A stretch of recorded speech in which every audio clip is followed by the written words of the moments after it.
Hi guys, and welcome back to the Summoners War Warrior Championship 2025 Asia Pacific Preliminaries. My name is Sean B, and I'll be you guys today for all the matches. And today is a very special day because right now is the APAC Prelim Group D Day 2, the very final day of the APAC Prelim. So after today, we only have the main cup left. So it's gonna be the very last opportunity for all the players in this group to qualify for the Asia Pacific Cup. And we only have to find out who is the very last player from Asia Pacific to qualify. It's gonna be very exciting. It's their last opportunities. They got one last chance, and every single player in this group is incredibly strong. Yesterday, the APAC Prelim Group D Day 1, it was a crazy day. We saw a lot of 3-0. That is insane. And now let's take a look at the overview of the SWC 2025. Once again, if you're new to the tournament, we had the America, Europe, APAC, China prelim happened, and we are proceeding to the main cup for each region very soon here. And we are at the very end of the Asia Pacific prelim. For this one, it's going to be double elimination. And that is why we have day 2 for Group D. We finished with Group A, B, C, and we are moving to the Europe, America, and APAC Cup very soon here in the next month or two. The total prize pool for SWC 2025 is humongous once again. So everyone is playing for that big prize. And remember, if you go into the game right now, you can see the prediction event for SWC 2025 for you to predict for your favorite player to win in every single round. And with that comes amazing rewards like LD Scroll, Reappraisal Stone, Legendary Scroll, and Devilmon. Every single live stream, there's also going to be coupon code for you guys to earn the SWC 2025 special emblem, and you can use it in-game in the shop event to earn even more amazing rewards like LD Scroll, Legendary, or Attribute Scroll, and Devilmon. So much more amazing reward when it comes to SWC 2025. Here is the upper bracket information for yesterday. So Etawaru managed to beat Matsu at the very end to qualify for the APAC Cup. Every single one who lost yesterday, including Matsu, will be playing today in the lower bracket. The first lower round one will be between OSADASAN, Blue Whale, KAMECHAN, and Visha. We're going to find out who will be fighting OSSERU and Takuzo in lower round 2. Meanwhile, Matsu will be waiting at a lower final very end because he won all the way until the final yesterday. So he's enjoying the benefit from yesterday. He's waiting at the end. He can watch everybody's matches. He can trying to see which new strategy they're trying to bring and counter that in the final. So guys, let's get ready because the matches are about to happen. Welcome to the stream. I thank you so much for being here this weekend, spending time with me, watching SWC 2025, enjoying the show. I'm just like you guys, okay? But I can talk about it pretty much so you guys can listen to me as well. I'm also an amazing viewer. OSADASAN, the first player of today, he was here in the APAC Cup quarter-final last year. But unfortunately, this year, he's not doing the most amazing. He lost in the very first round of the APAC Group D prelim, and now he's playing in the lower bracket. Blue Whale was in the APAC prelim last year, and he's trying to qualify once again this year. So let's see which one of them will be going to the lower round 2. It's going to be a tough one for these two players because if they want to qualify for the APAC Cup, they got a long journey today. You not only have to win, you got to win all the time to get to the final. Just for the guy at the final to know every single one of your strategies. So it's going to be very challenging for these two players. But we have seen story of people going all the way from the bottom to the lower bracket, you know, they climb like crazy. They beat every single person, including the final boss, to qualify for the APAC Cup. It happened before, it can also happen again. So let's see if OSADASAN and Blue Whale can create miracles today.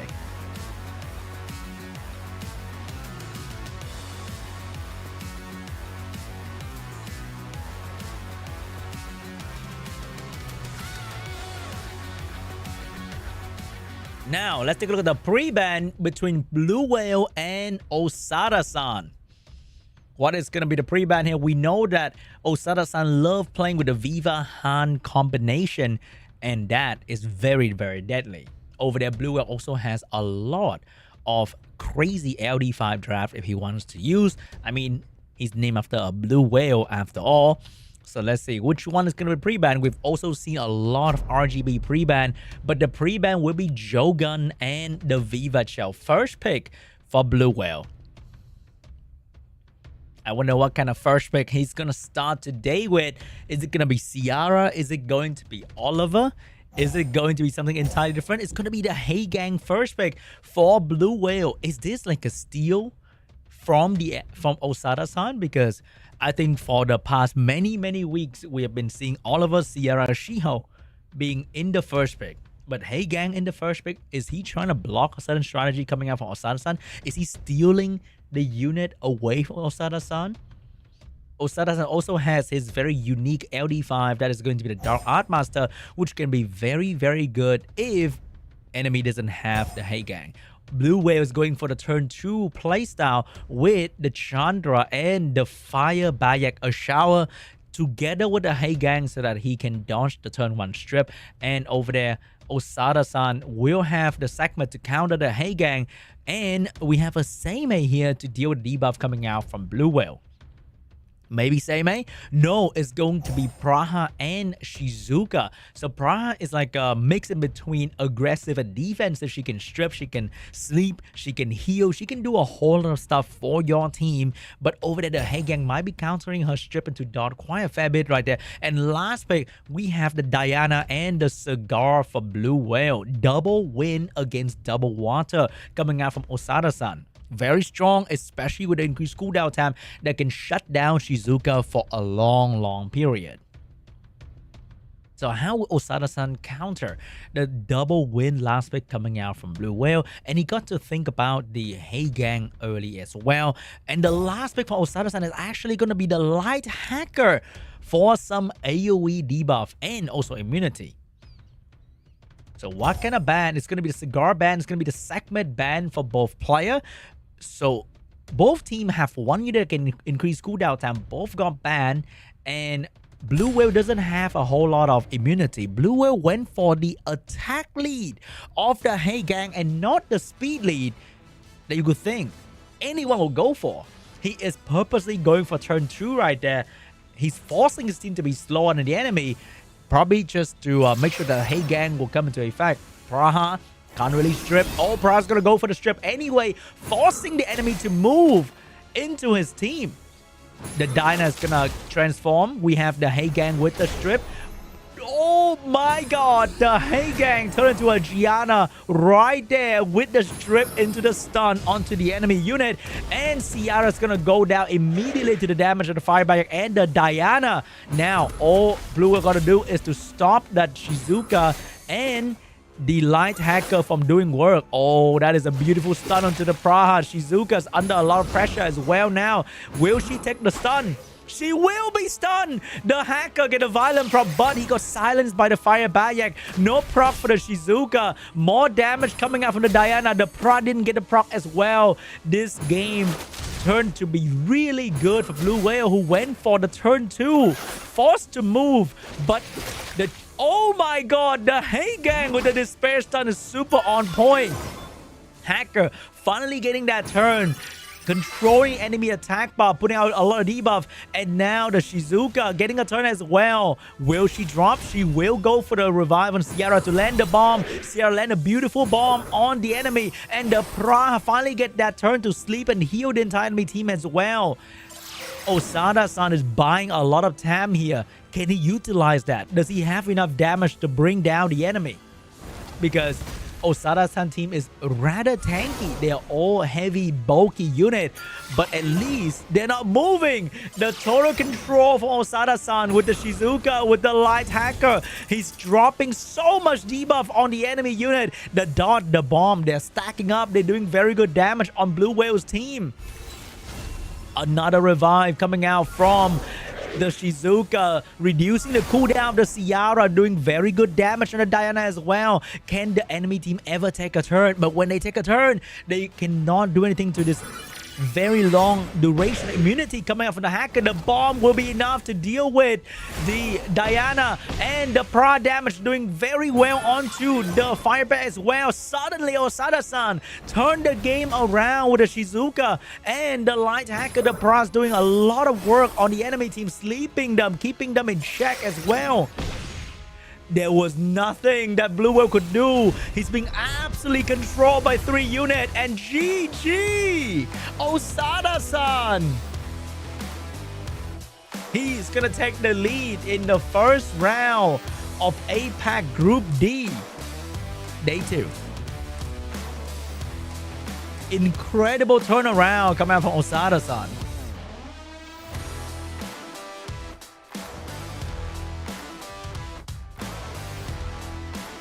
Round 2 between OSADASAN and Blue Whale. Last round pre-ban was Viva, which means OSADASAN will be able to get his Viva in the game. And the pre-ban this time will be the Han. Blue Whale is dedicated to breaking this combo apart. No Han Viva for you. No snipe action for OSADASAN. But that control playstyle was beautifully executed. First pick for OSADASAN. What is he going to go for? Is he going to take the Hey Gang that was stolen by Blue Whale earlier? Will he stick with the same control playstyle? Is he switching it up? First pick for OSADASAN. Is it going to be Ciara like every other match? Or is it going to... Oh, it's going to be the Hey Gang for OSADASAN. First pick for Blue Whale will be the Chandra and the segment for the increased cooldown time. If you want to counter Shizuka properly, you have to have an increased cooldown time unit. Because if you stun Shizuka, that is only a temporary banner to the Shizuka problem. She will get that turn eventually. And when she does, you will regret immediately. We have Ciara, we have Firebite getting picked up by OSADASAN. A lot of single target damage coming out over there. We have AoE debuff plus healing with the Annabelle getting picked up by Blue Whale here, and a Masha to do damage onto the Ciara and the Firebite as well. So how is he going to counter that? It's going to be the She-Hulk getting picked up by OSADASAN. Potentially outspeed, potentially sundown the enemy segment. Praha getting picked up once again for the sleep and the heal and the speed buff for the team. That's going to allow him to cycle turn around the enemy very effectively in the previous game. Locked in the Praha. The Praha will be locked in. And she's... Oh, wait. That is the Josephine getting picked up by Blue Whale because there's no increased cooldown time unit for OSADASAN. And almost everybody can stun in a way. So that Josephine's going to get her shield up very, very easily. Looks like a very, very tough last pick for OSADASAN to deal with right there. May have to ban out a Josephine. On the other side, Blue Whale. I think he's going to ban out the Hey Gang. He did not ban out the Ciara. And the Annabelle is going to get banned out. No more healing for Blue Whale. And OSADASAN get to keep the speed lead and the shield. Is he going to outspeed the enemy segment? Segment is actually getting the first turn here. Getting a quick reset onto the shield. But missed the reset. As most segment would.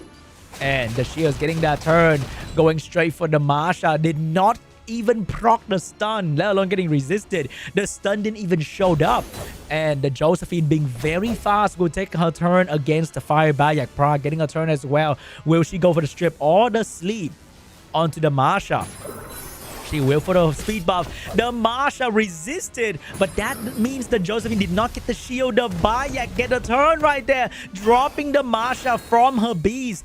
Chandra getting a turn, protect the Masha, but remember, bomb damage go through the protection of the Chandra. Chandra's actually on the spare build, getting a stun onto a shower, and bomb gonna drop into Masha.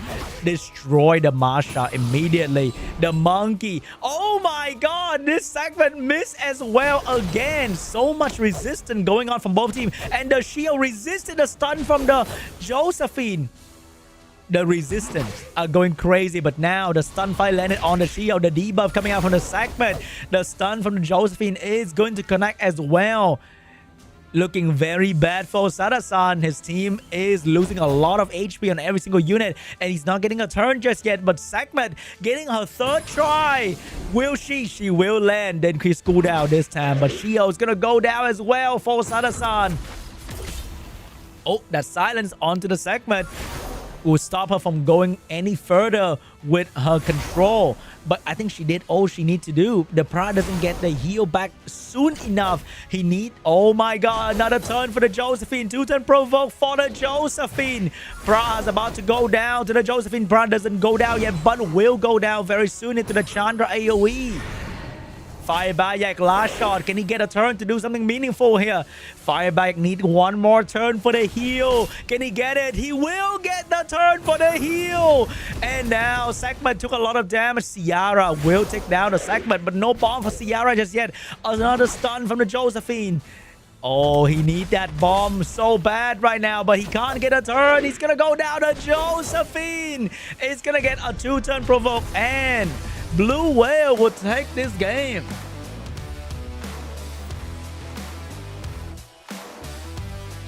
No more one-sided domination today.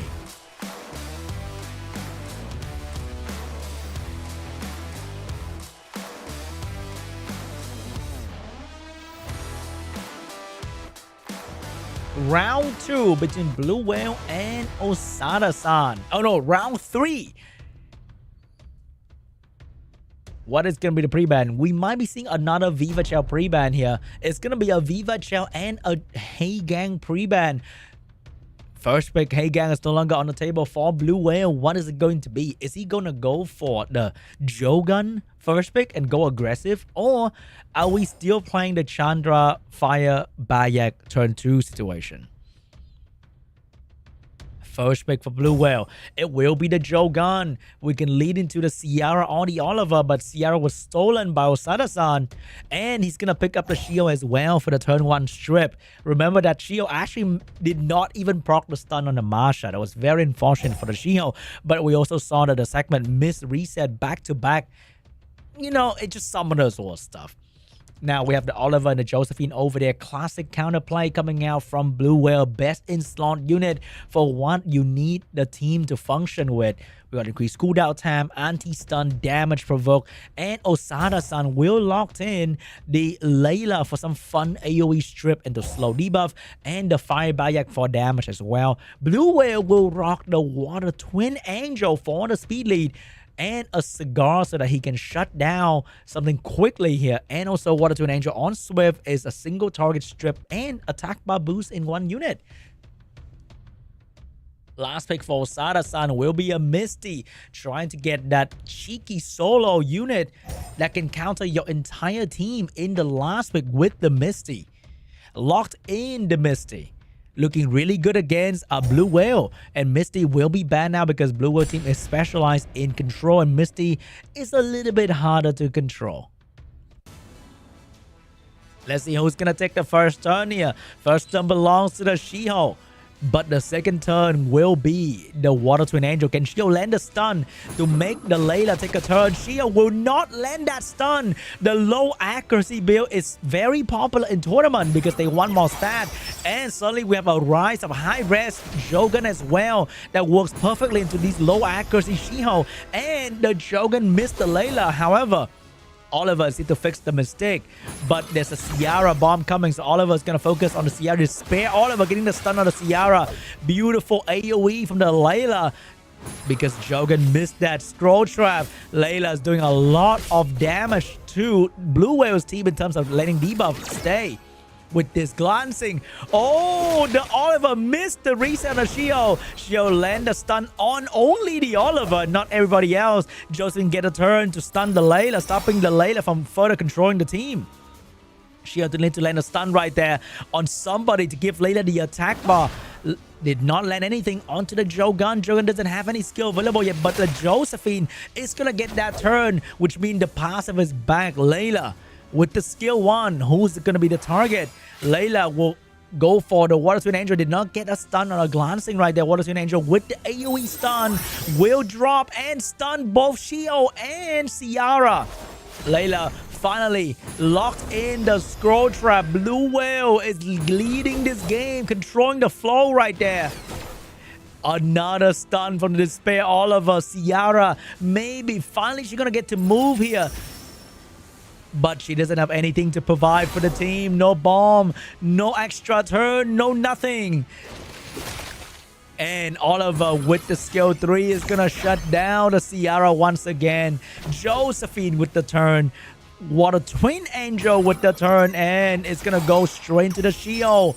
Get rid of the Shio. Oliver going back into the Layla, stopping the AoE from coming out. Firebite is gonna go down as well. Looking really good for Blue Whale. Josephine getting that turn. Ciara just doesn't have any bomb to throw, and Blue Whale will take game 3.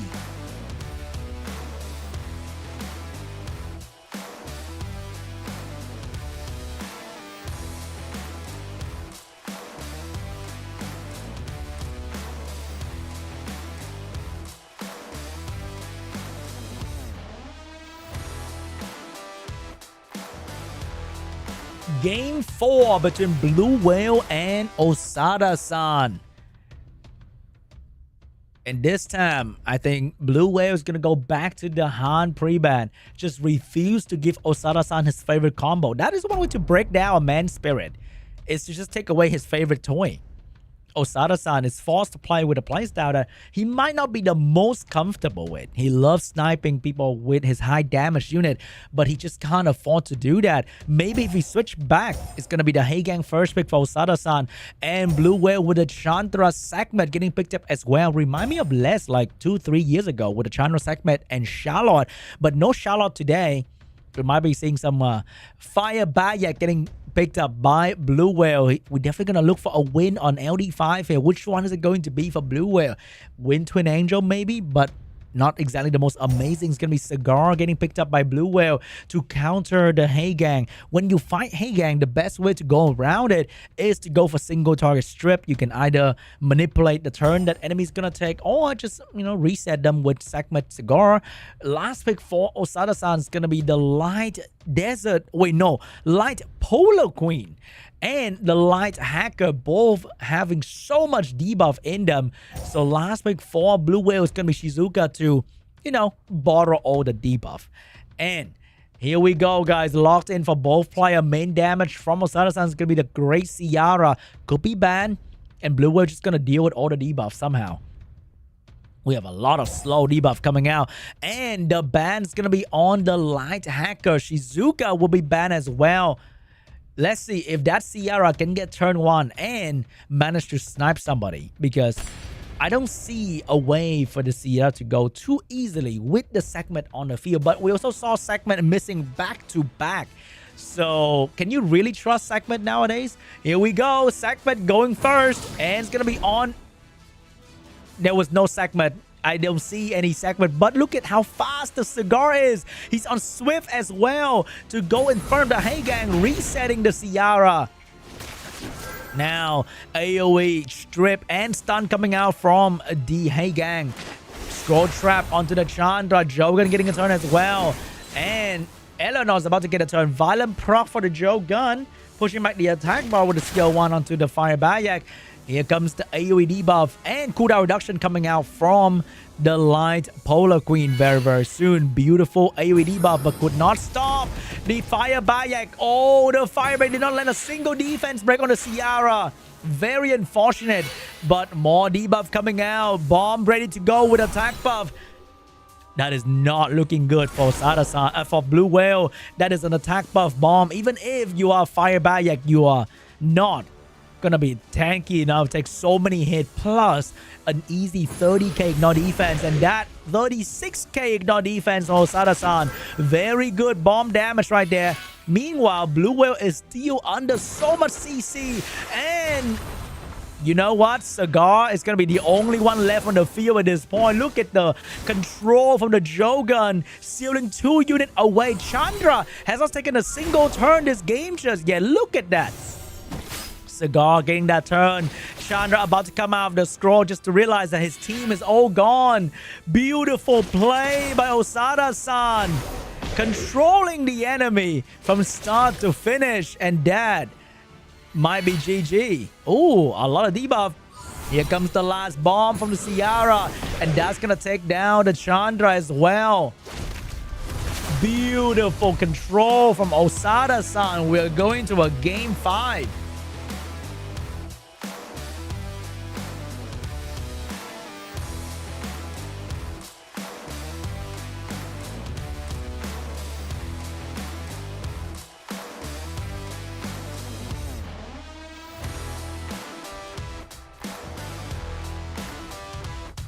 Game 5 for OSADASAN. Who is gonna take it to the next round here? This is the final game for them. First pick for Blue Whale, Pre-Ban, Hey Gang, and the Viva Shell.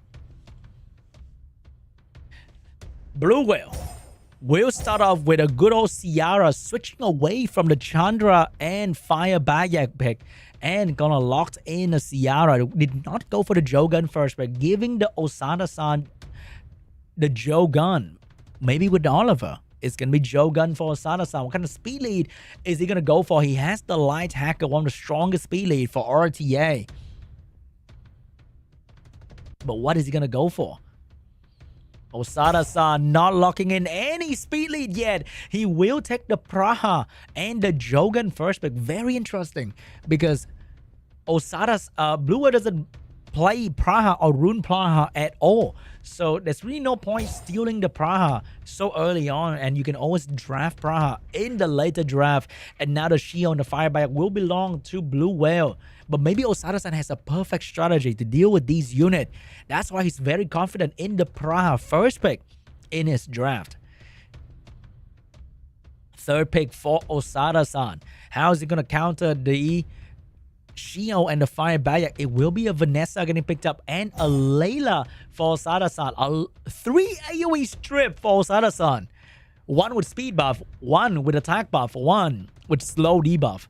A lot of utility baked into these AoE strip unit, but there is no real follow-up just yet. Maybe just raw control is enough for OSADASAN.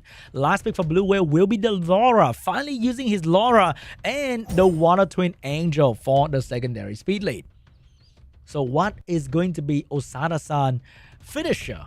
We have a lot of setup unit, but we kind of need a finisher to quickly bring down the enemy while they're being controlled by all these AoE strip.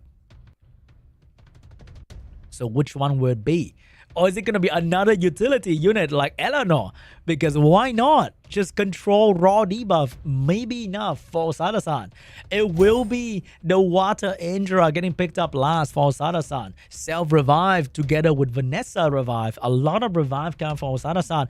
And that unit is going to be able to control the entire enemy team with AoE provoke plus slow debuff. That Water Indra is getting very, very popular in the current meta due to the fall of the wind element a little bit, and the draft showing up with a lot of water and fire. Water Indra is one of the perfect unit for the last pick with a very heavy control on a low cooldown. Also, he can tank really well, and he can die and revive. Here we go, guys. Water Indra is gone. OSADASAN will have a lot of setup, but over there, Blue Whale is gonna get that first turn, strip away the immunity of the Praha. Fireback going up next with another strip. Gonna be on the Jogun, but missed the strip on the Jogun. And the Shiho from Blue Whale is actually gonna be kind of slow. Actually kind of slow. Slower than that Violent Jogun from OSADASAN. And Vanessa will have the chance defense break this Ciara. Here comes the ghost. Here comes the control. The Shio did not get control, but the Praha is gonna show up with the sleeve and control the Shiho. Missed the Fireback though, and Fireback has the heal available, but it's gonna get silenced by the Layla. Layla getting consistent turn, doing very good damage onto the Ciara. Ciara is about to drop. Here comes the damage from the Vanessa with attack buff as well. Vanessa, who are you gonna go for? Looking at the Ciara, get rid of the Ciara very easily. And now the shield is gonna be the target of the Praha and the Layla. The additional damage, the debuff, is more than enough to control Blue Whale. OSADASAN once again absolutely control the enemy. Another, oh my god, beautiful despair stun, and that's it. OSADASAN moving on to round 2 with raw control.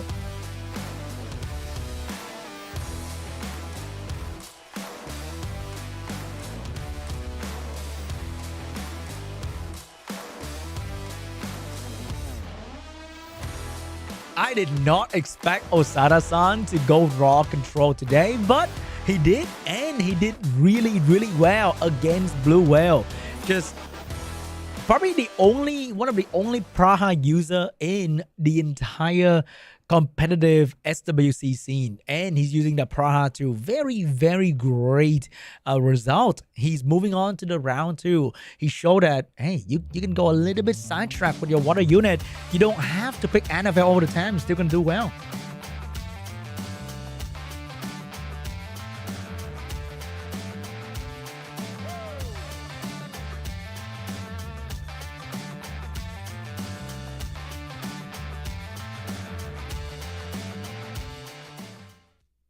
And we'll be moving on to round 2 of the lower round 1.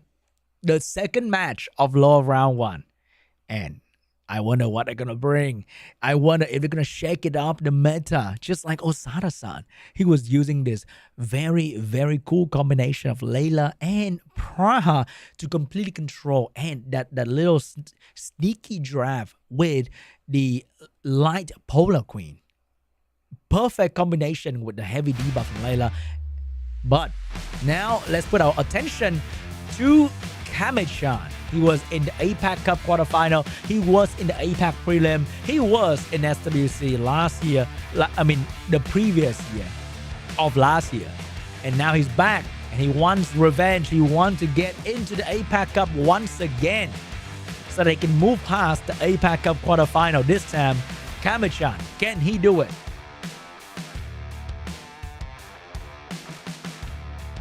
But his opponent is a brand new challenger in the SWC scene.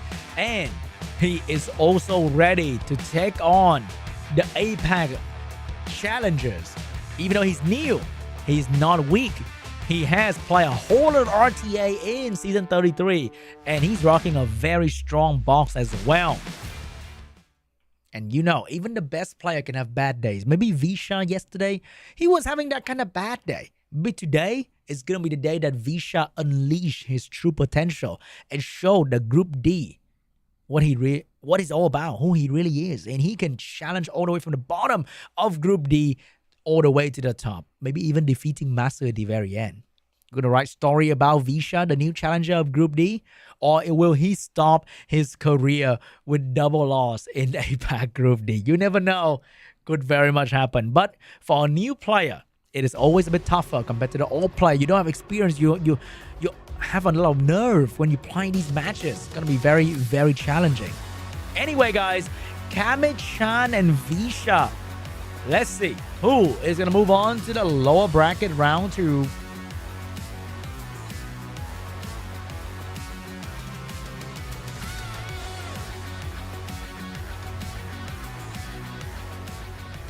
Let's take a look at the pre-ban, and it will be between Haegang and the Dark Monkey King. I was taking a look at the SW RTA statistic, and Haegang is right now one of the lowest win rate unit in the top most popular RTA unit in the entire game. However, he is also one of the most popular unit in RTA in this season. However, even with the very low win rate, it's just very annoying to deal with. So the best way to deal with something that's annoying, even though you might be able to beat it, just pre-ban.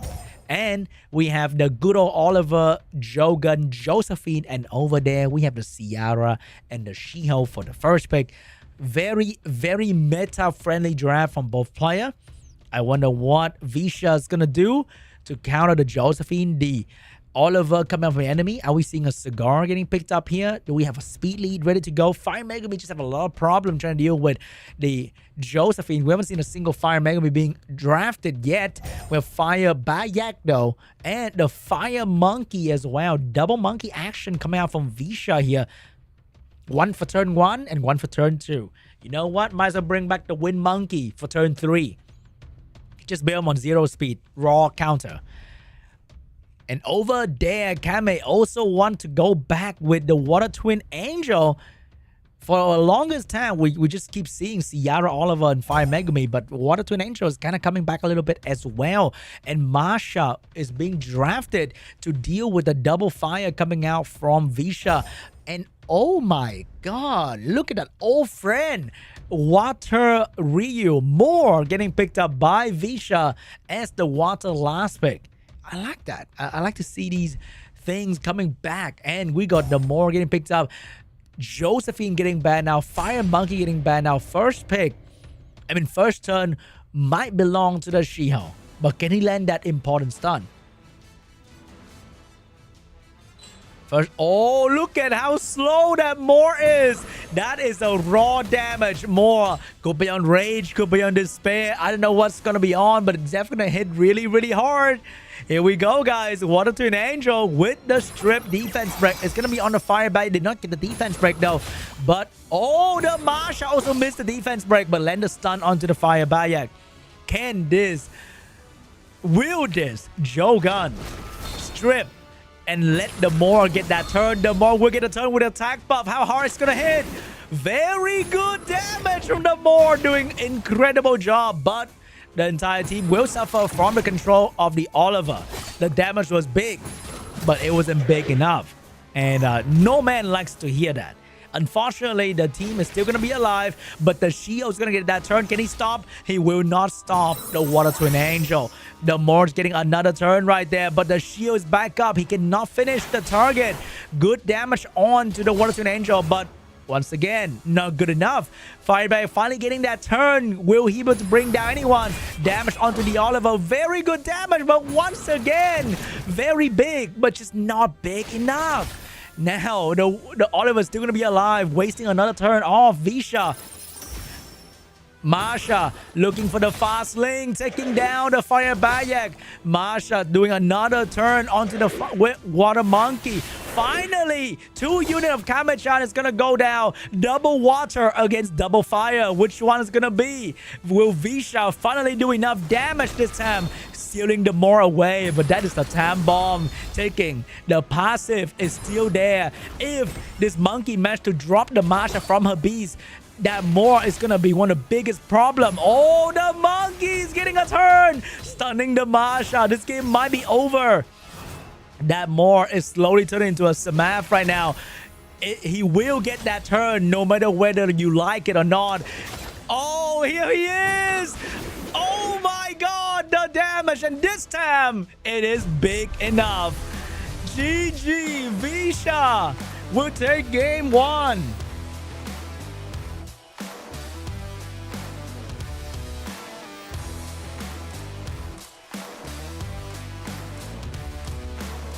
Full damage more to counter the Jogan. Who would have thought? Round 2 between Visha and Kamechan.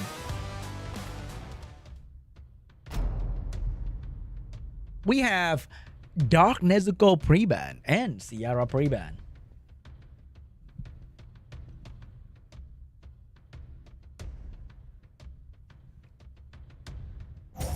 Maybe Dark Nezuko is Kamechan like secret weapon. Immunity, cleanse, cooldown reduction, very, very annoying. And the first pick for KAMECHAN is going to be the Oliver into the Dark Monkey King for follow-up. No strip yet, but over there, Visha already locked in the Heigang. And he's going to go in with the Wedgeat for the turn 1. With the Marsha for the damage as well. What is KAMECHAN counterplay here? Will he lock in a Shiho? Will he lock in an AoE strip? Are we seeing a Shizuka? It's gonna be, oh, a lot of single target coming out from KAMECHAN. It will be the Water Twin Angel and the Mouse to utilize all the buff from the side of Visha for extra speed and damage. And the last pick for Visha is going to be the Layla, because look at KAMECHAN team. Very vulnerable to AoE debuff. Not a single cleanse, no immunity, and not a single fire unit. Layla will be feasting on this team the moment she get a turn. And with that, we have another AoE debuff unit, and that's gonna be the Light Monkey King against the Dark Monkey King. Last pick for Kame. Is it too late to pick an anti-debuff unit? It's gonna be a very late Josephine getting picked up here that probably will get banned. Or not, because you know Layla, she can anti-cleanse the Josephine as well if she wants to. And here we go. Both sides locked in their draft. And the ban could be on the Josephine, could be on a Layla. It will be the Josephine. It will be the Layla. It's just way too dangerous for KAMECHAN to let the Layla stay. If he gets turn 1, he needs to shut down this Wedgeat. If Wedgeat move, it might be over for KAMECHAN. The turn belongs to the Mouse. But can he stop the Wedgeat? He will stop the Monkey first. Forcing the Monkey to go into this full wheel setup. Very good play coming out from KAMECHAN, forcing this Light Monkey King to be rather useless. Oh, sorry about that, guys. But I think we should be good. We have the Marsha going into the Oliver. We have the Marsha devour the Oliver. Heigang did not despair stun too many units, but Oliver doesn't need to be stunned because he's already dead. Dark Monkey with the AoE stun beautifully with the glancing on his head, did not care about that and absolutely stopped the entire enemy team. But for how long? Can he do it again though? Another AoE stun, beautiful on true unit, but the Wedgeat will take a turn. The Light Monkey will unleash the net. Caught everybody in the net, and that might be GG because nobody can stop the Marsha anymore. The Monkey will do whatever the Monkey wants. The Marsha with the fast link ready to go. Devour the Dark Monkey as well. This Marsha just eating everybody one by one, and nobody can stop her.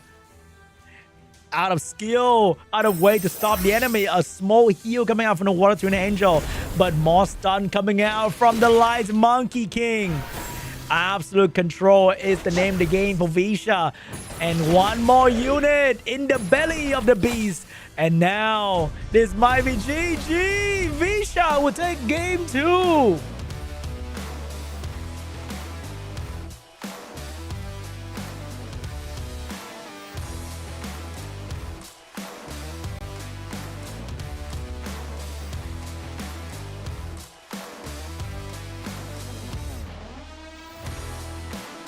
The new challenger. Maybe this is gonna be the 3-0 that we were talking about. Third game between Visha and KAMECHAN. The pre-ban shall be the Heigang and the Dark Monkey King. First pick for KAMECHAN. No more Heigang this time around. What is he gonna go for the first pick? Is it going to be the Speed Lead? Is it going to be the Jogun? What's it going to be for KAMECHAN? It's going to be the Jogun first pick for KAMECHAN. Visha, we went through this before. Are we repeating draft? It will be the Ciara. It will be the Shiho. Which means over there, we might be seeing the Oliver and the Josephine early as well. We are running it back with the game 1 draft. Will Visha go for something different here? He went for, I think, the Fire Monkey and the Fire Bayak. And it kind of worked out pretty well for him. But maybe this time the ban will be different and the game will turn out to be different. Visha digging into his box, trying to find a perfect draft against KAMECHAN. It will be the Masha getting picked up, and the Fire Monkey, very aggressive coming out from KAMECHAN.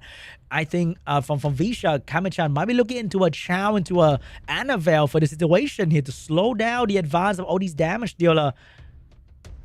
Or he could whip out, I don't know, the Dark Nezuko that Visha was so afraid of that he pre-banned in the previous game.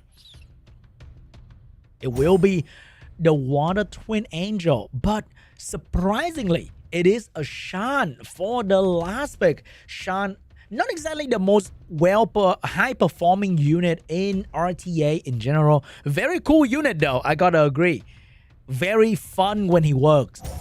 But unfortunately, another unit that can't be stunned. And both damage dealer, all damage dealer of Visha gain speed over time as well. So they could actually be faster than Shan with the speed buff.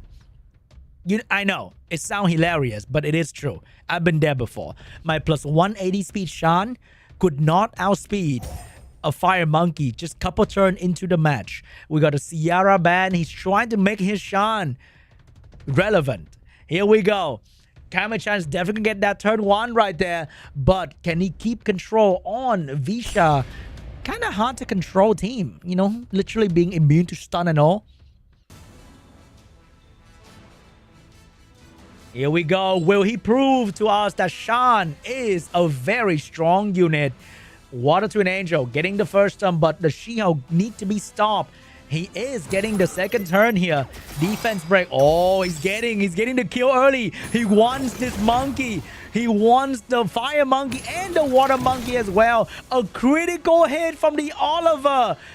I think that Fire Monkey's in a bit of a trouble. No seal though. Shan's gonna get that turn. Miss the Misty, but doesn't really matter. He gets to stun everybody. Attack and speed buff for Shan. That might be enough. Shan, the target of the... Oh my god, this Oliver crit the Fire Monkey again.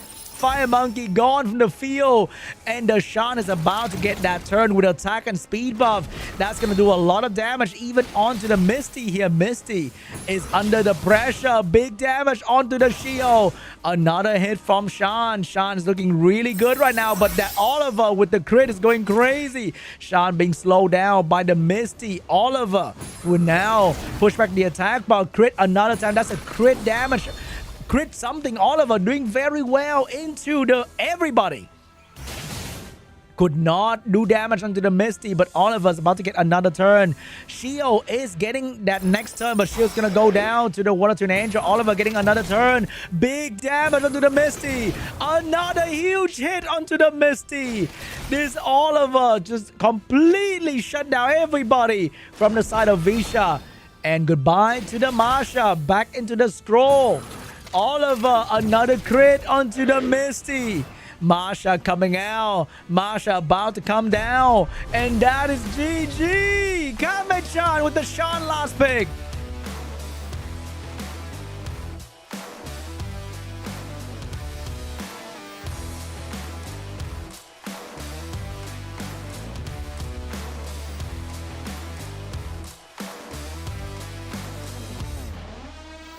Maybe it's not over for KAMECHAN just yet. He's coming back for more. Here's the pre-ban. What is it going to be? Maybe finally Visha needs to stop pre-banning the Oliver from KAMECHAN. Or the Water Twin Angel. You gotta ban the unit with the best rune set. You know, stop banning the LD5 that he doesn't plan to use in the first place. What is gonna be the pre-ban for Visha and KAMECHAN here? KAMECHAN beautifully display the power of damage CC unit. So much damage from that Oliver, controlling everybody and taking down everybody one by one. The pre-ban shall be on the Oliver, and the pre-ban over there is going to be on the Wedgeat. That also potentially own the fastest speed set of Visha. First pick for Visha.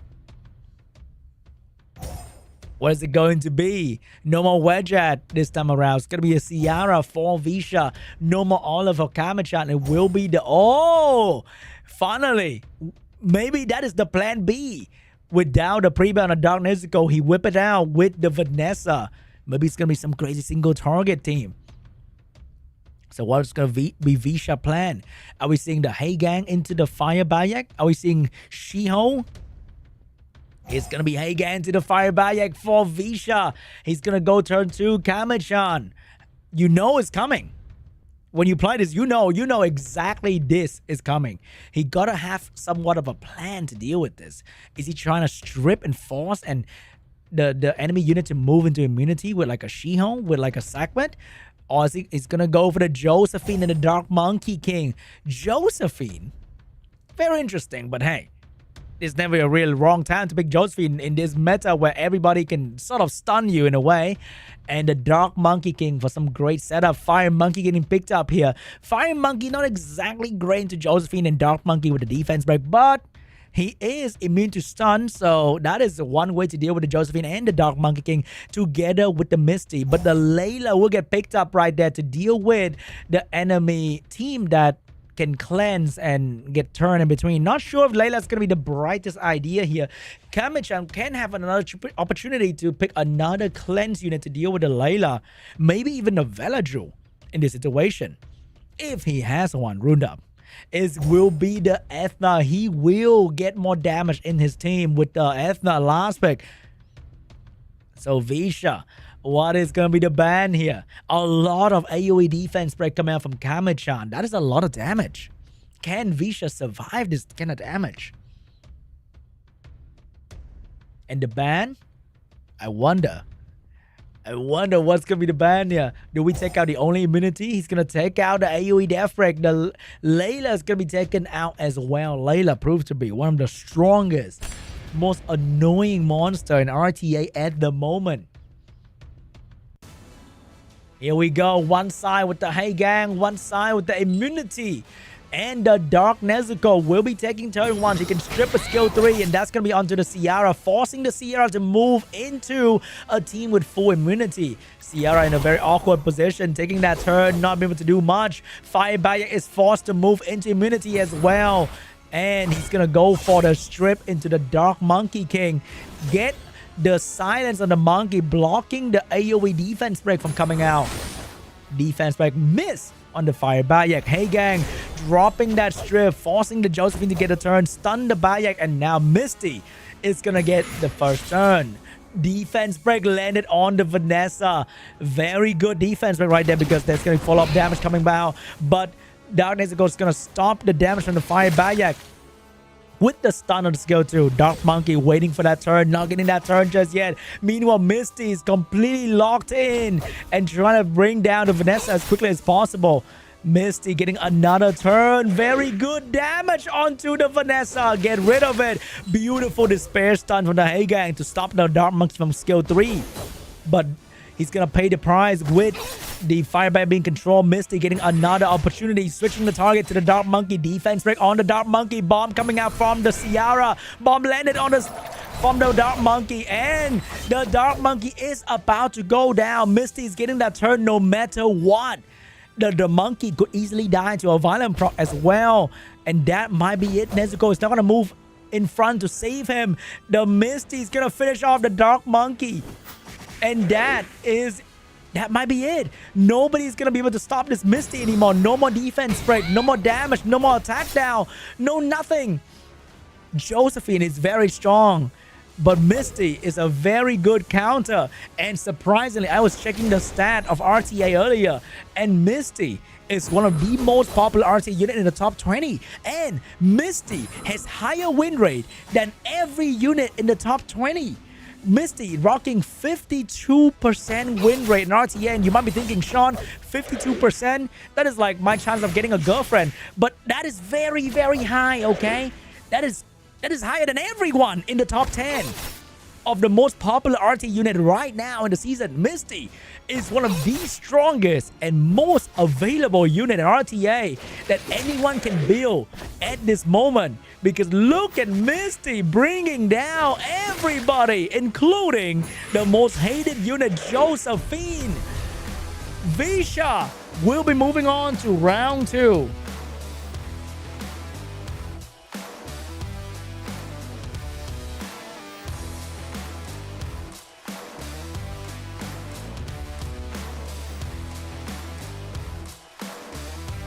And that is the lower bracket of round 1, ladies and gentlemen in chat.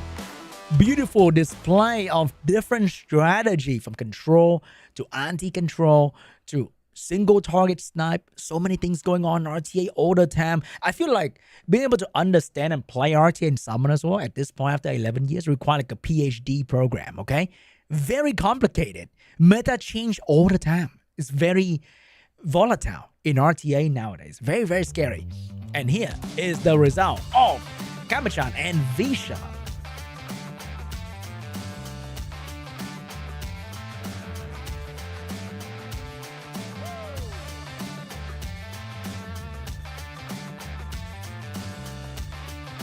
And this is the lower bracket round 2. It's going to be between OSADASAN and OSSERU, Visha and Takuzo. Before we move on to the second round of the lower bracket, we're going to be having a very, very short break.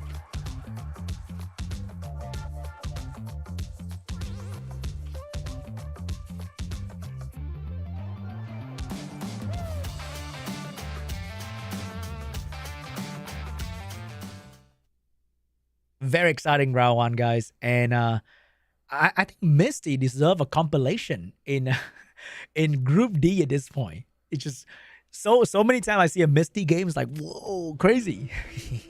But anyway, I'll see you guys after the break.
Hi guys and welcome back to the Summoners Warrior Championship 2025 Asia Pacific Prelim.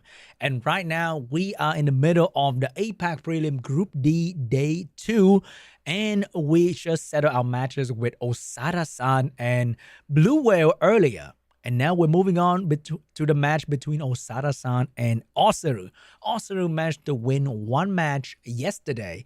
So he get to start a bit later in the lower bracket, because he won one match yesterday. That's the advantage you get for winning yesterday.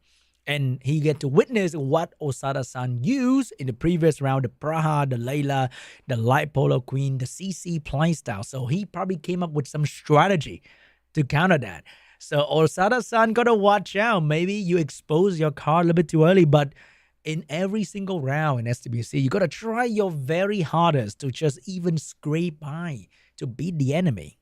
They are all top player in this game. So you can't just like hide a strategy. Maybe you're going to use it later. You got to use everything. And that might be the weakness. And OSSERU saw that. He might have come up with a counter strategy to this control playstyle that OSADASAN try to use. And maybe he will have a way to beat OSADASAN. But no, OSADASAN is not that simple. He's just not only a CC player. He can do something else as well, and that's going to surprise OSSERU in the very next round.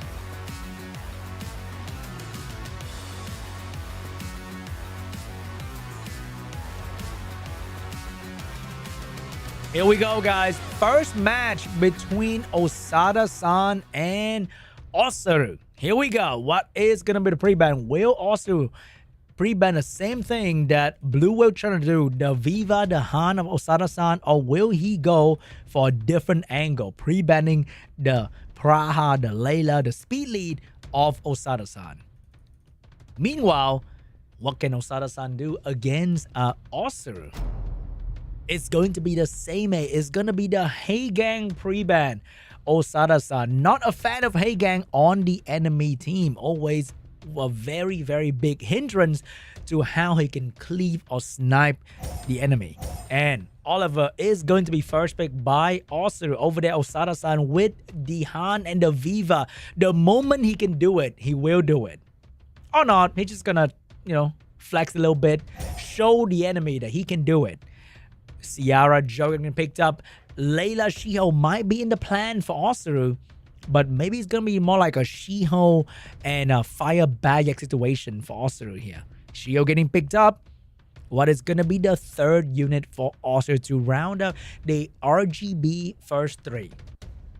It's always great to pick three different color for your first three picks so that you can pivot to whichever direction you're going for and reduce the window of drafting for the enemy as well.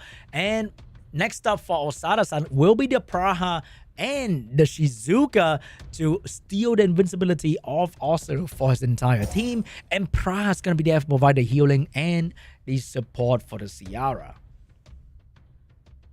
Last pick for OSSERU.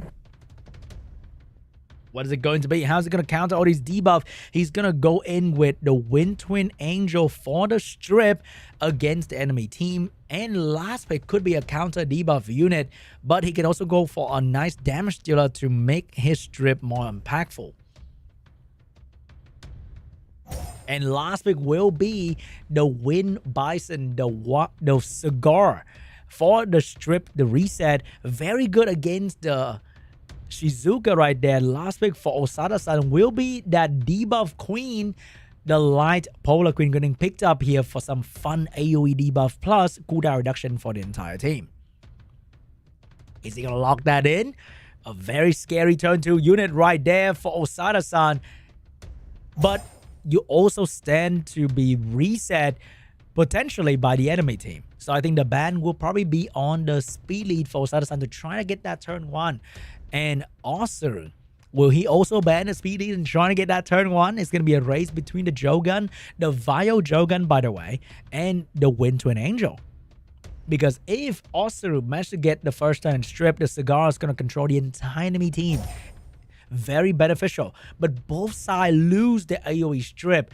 However, OSADASAN still have another AoE strip in the form of Jogun. Will these players learn to put a bit more accuracy on their Shiho to finally beat this high res Jogan meta. And here we go, guys. Shiho going first with the skill 3 for the strip. But who will be on? It will be on the Shizuka. Did not get the stun right there. Second opportunity for strip will be from the Fire Bayak. Control Sand onto the Sierra. Get the silence. Oliver moving in front of the Cigar. Unfortunately, doesn't get a third stripper there. But Cigar with the beautiful strip onto the live Polar Queen. And now Jogan managed to get a turn, but not much control beside putting Oliver into the scroll trap, while everybody else getting heavily controlled at the moment by the enemy team. Big stun, a lot of turn for the Shiho. Shiho getting the skill 3 ready to go once again. Cigar with the provoke coming out. And that's going to be on to the Ciara, setting up the defense break for further damage. A beautiful violent pro as well, trying to get that Shizuka provoked, but could not do it. But the Ciara is going to go down to the fire by another turn for OSSERU. Oliver out of the scroll trap, ready to go. And that is GG. OSSERU outspared, outmaneuver, control OSADASAN from start to finish.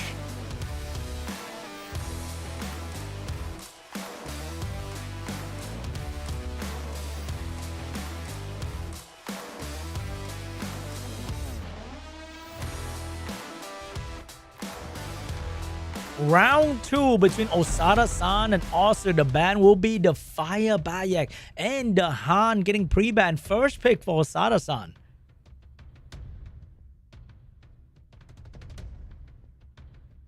Is he going to try to outspeed OSSERU? Will we have a different plan to counter the turn 1 of OSSERU? And it will be the Heigang getting picked up by OSADASAN. OSSERU will go for the Oliver and the Laura, an AoE strip unit, into Heigang. He must have a careful plan to deal with the Heigang or to ban it. Sierra getting picked up here by OSADASAN for some damage. But the third pick, this one, is going to show whether he's going to try to go turn 1 or turn 2 here. It will be the Dark Art Master for the strip as well. This guy has a very high base speed. Could be on Vile, could be on Despair to try to get that strip. But he doesn't influence attack bar, buff your team with a speed buff. So it's going to be a bit harder to tune him into your team. But over there, we got the Juno getting picked up to counter the Dark Art Master. And we have the Misty getting picked up for some endgame damage. Also hard to control, but can be bombed by Sierra, can be one-shot by the Oberon. And the last pick will be another one-shot unit. OSADASAN fully countering the Laura strip with the double Nemesis trap, ready to go immediately after Laura skill 3 that can do a lot of damage. And last pick will be the Sekma. I think the Sekma is probably going to get banned here, and the Heigang is getting banned. OSSERU is trying to get that strip in, but the double Nem trap is going to be very scary for him. I'm not sure how can OSSERU get out of this situation. He has to go for this. Maybe he's going to save for the Juno strip. He will not use his skill right now. Let the enemy take the turn. Juno strip doesn't come with a lot of damage, and that's going to allow the Oliver to control the one-shot unit. But the attack bar pushback took away the Juno opportunity to strip. Beautiful skill 1 from the Dark Art Master with the pushback right there. But the danger is not over yet. Juno is probably on Despair, and can Despair stun the one-shot unit? The Ciara took the attack bar of the Juno.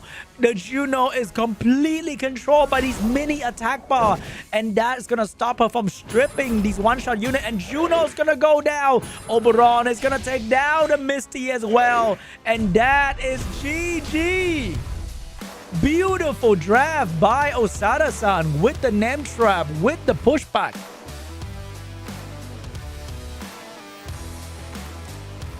Completely show that Laura going first might not be the end of the world. You can have an opportunity. Just build your unit a little bit differently.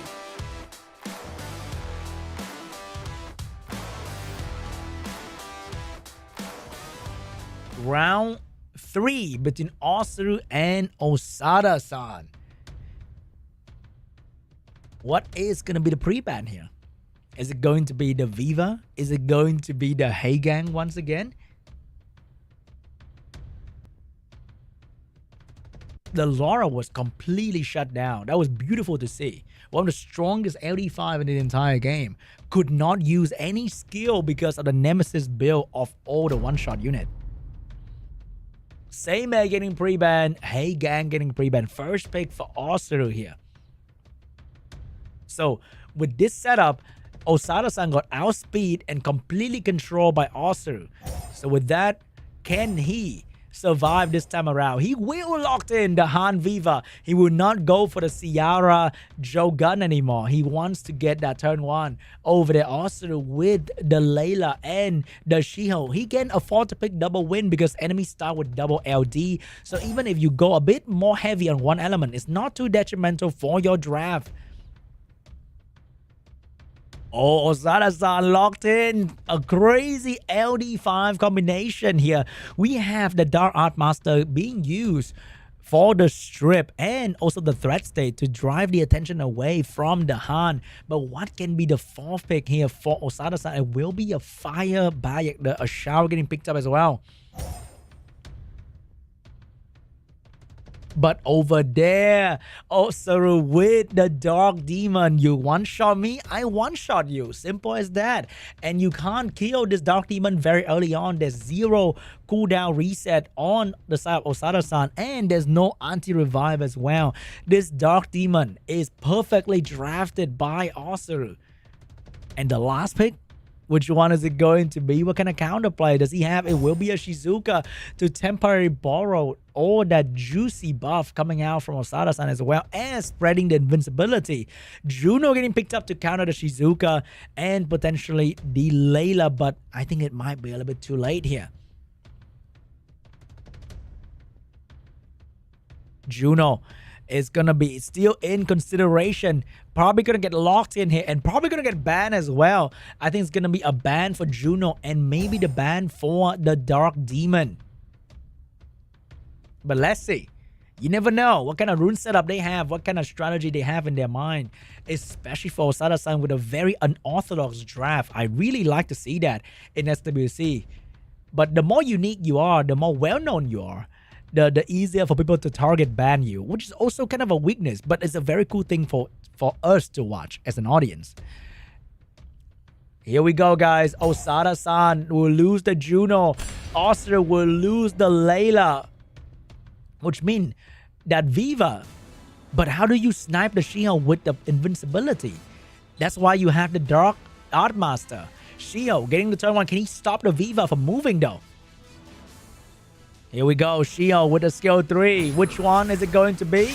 It will be on to the Dark Art Master to stop the strip, but the Viva is going to cleanse that with the heal, and the Dark Art Master is going to get that turn with the threats they put onto the Viva and get an extra turn for the strip. Can he get it though?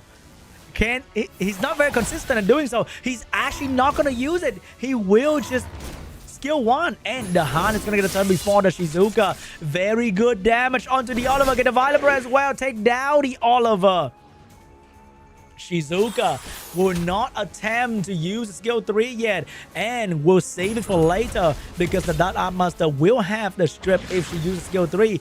Damage from the Demon not going to be enough to bring down the Han. Han's going to still be rather healthy. Viva with a skill 3 ready to go. Viva will use it on the Monkey, forcing the Monkey to be at very low HP, and the Dark Art Master will have the strip for the Shiho as well. Is he going to use it though? Is he going to wait it out? He will wait it out because Shiho will have to take a turn, and Han is going to be there to finish it off. This beautiful combo from OSADASAN. Unstoppable. Trying to stun the Shizuka. Could not get it, but get the Violent proc though. Big damage. Wait a minute, that is GG. OSADASAN will take game 3.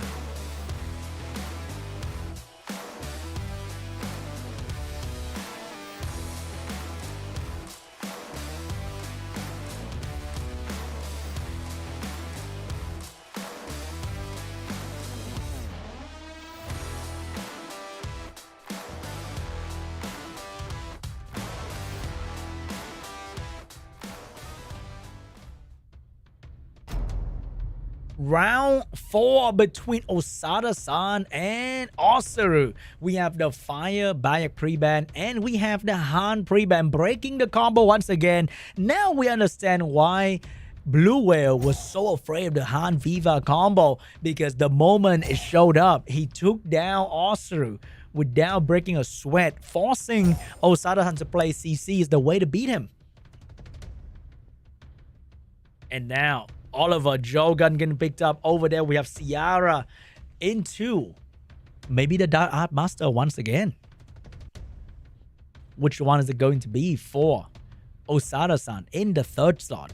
It will be the Dark Art Master against OSSERU. Triple Art Master on the screen. Somebody called for the Chung Pung to get picked up here. But we have the segment for OSADASAN, for OSSERU in the third slot, trying to counter that Art Master with the turn 1 reset. But what else is going to come out from OSSERU team here? Combining the Art Master together, OSADASAN will have a lot of buff for the Heigang passive to get activated a bit more often as well. Marsha getting picked up for some damage against the segment, and the Misty from OSSERU. I'm not sure Misty is going to be the play here, because I think Misty is absolutely incredible into a low damage CC team, but that is only when you can see the team. But OSADASAN is not exactly using that kind of low damage CC team at the moment. And he's switching to high damage with the Marsha. And the last pick for OSADASAN will be the Fire Monkey. Very high damage from OSADASAN. OSSERU will go with the Dark Demon last pick as well. Sort of an answer to high damage team, but maybe not. Maybe he need, I don't know, an Annabelle at this point. Maybe a strong Fire Bruiser, but that is in the pre-ban. He doesn't have a play right now to draft very easily here. How is he going to get out of this? He will go for the Dark Demon to get banned immediately. Heigang's getting banned as well. Joga and Segment, are they going first to let OSSERU beat OSADASAN? Can he actually take down the Marsha and the Fire Monkey? Here we go, Segment. Oh, but look at that. Jogun is rather slow, but it's still faster than the enemy team. He will land the reset on the Dark Art Master. Jogun with the seal. Take away the Meho Wong. Get the Despair stun onto the Marsha, but he missed the strip onto the Ciara. Ciara will get a chance to bomb on somebody here. Pushback on the Marsha. Marsha's about to drop bomb onto the Misty, but is that going to do enough damage? Violent proc from the Dark Art Master. Soon will get the skill back, but before that, his team is being absolutely controlled. The damage is way too freaking much. And there's nothing that he can do. The damage, the revenge from the Misty took down the Ciara. The monkey is gonna pop out. He needs this monkey and the Ciara to kill the Misty quickly. There is a chance for the monkey to win this match. That Misty damage is amazing. But is that gonna be enough? Will this monkey get a turn? Can the monkey take down the Misty to get with the bomb? The monkey lost the skill too. The monkey lost the attack bar. The monkey being controlled by the Misty. Monkey doesn't get the additional turn. And OSSERU is absolutely controlling the enemy team. And Misty is gonna take down the enemy team one by one. Buying time for the Misty to get stronger. OSSERU will be the one to take the victory. We're going to another game 5.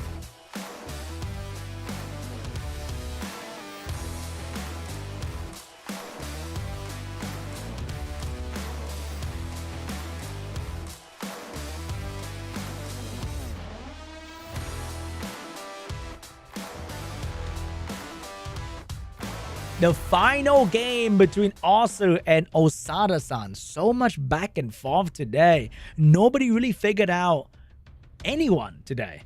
And that is the beauty of Summoners. Well, yesterday we saw a lot of 3-0. We thought today is going to be a lot of 3-0. But no, today is a lot of 5 games. And every game is so intense. And here is the last game pre-ban. I think OSSERU might have to pre-ban the Viva Chow here. But what can OSADASAN do to stop OSSERU from outspeeding him? So far, he keeps losing to being outsped by OSSERU, and there's no way for him to recover the moment he gets outsped. And the pre-ban will be the double Art Master. OSSERU will give OSADASAN the combo without the Art Master though.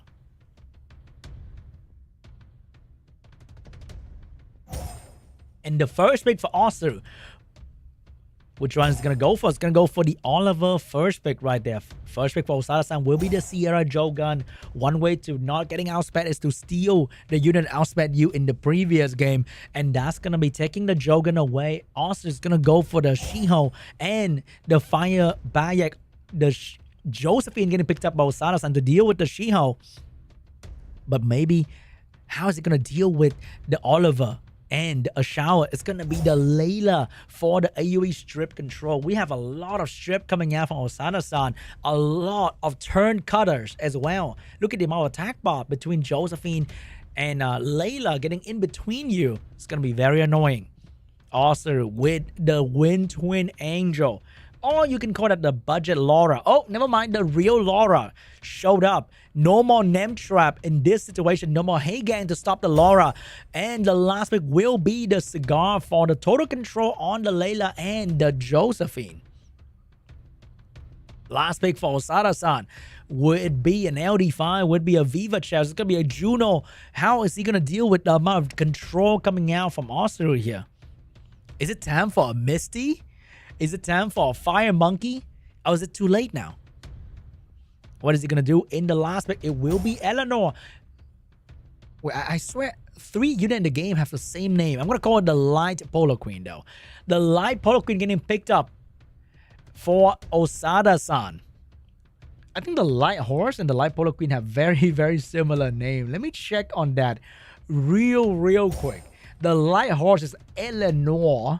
And the Light Polo Queen is Eleanor. Eleanor will stay in the match and the Layla will get banned out over there. No more Laura for OSSERU. Shio getting the first turn. Here is the moment he got control earlier. But there's a Josephine to come in between. The stun onto the Jogun. Josephine will miss the control on the Fire Bayek, but the Fire Bayek will miss the strip on the Ciara as well. Oliver getting that turn. Reset the Jogun. And one more turn is going to be taken by the Cigar as well. I think Austin will eat the bomb just to get the control onto the Eleanor. And he got it. Ciara with the bomb will drop it onto the Fire Bayek, detonate immediately for 22,000 damage. Very good damage, but that is not going to be enough. Shio is going to get that turn right there to control everybody. Josephine getting a turn as well, but the passive is not quite back just yet. However, that stun onto the Ashao is very, very important. Keeping that guy in check, but the Shio is getting a turn as well. Shio with a stun ready to go. Which one's going to be the target? Shio charging that stun into the Jogun, taking him out of commission for a bit further.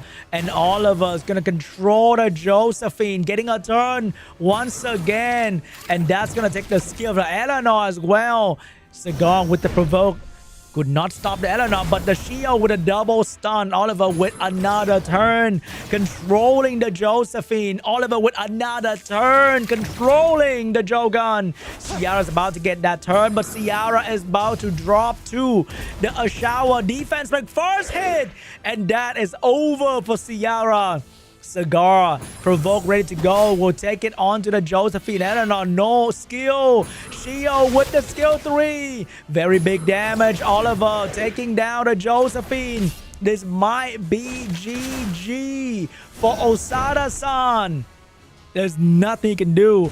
Absolutely controlled by the Oliver. And OSSERU will take it to game 3. I mean round 3. He will take game 5.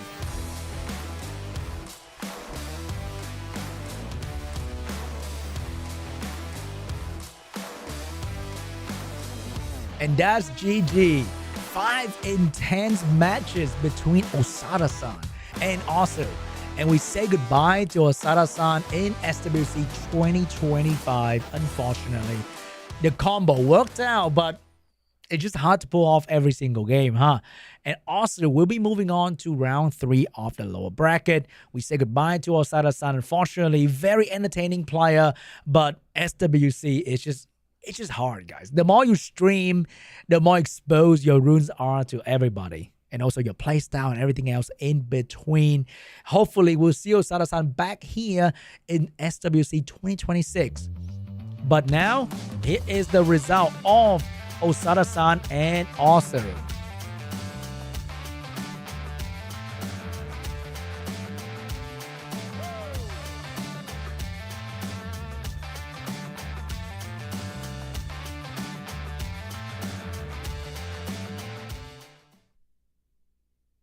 Now, we're going to move on to the second match of round 2 of the lower bracket. We saw Visha play really well previously, but can he keep up the performance into the very next game against Takuzo, one of the strongest Japanese player in this entire game? He joined the World Final once as well, and he's going to be a very tough opponent for Visha, who is brand new to the SWC journey. They are also guildies, which mean they might know one another really, really well. Maybe even in real life, but definitely going to be in-game. Maybe visit the island once or twice to see what kind of speed runes you got in there, Takuzo. Visha against Takuzo. It's going to be a very tough match for Visha, but Takuzo, the moment you underestimate anyone in Summonerswo, you're not going to come out unscathed. I think that's the word. It's going to be a tough game for both players. Visha, many games in SWC, he got like a couple rounds here. He lost to OSSERU. He won against KAMECHAN. You can consider him a veteran player at SWC at this point, because the moment you play a couple games, you can feel the vibe. You can feel the intense environment of this tournament. Here we go, guys. Visha and Takuzo. Lower round 2.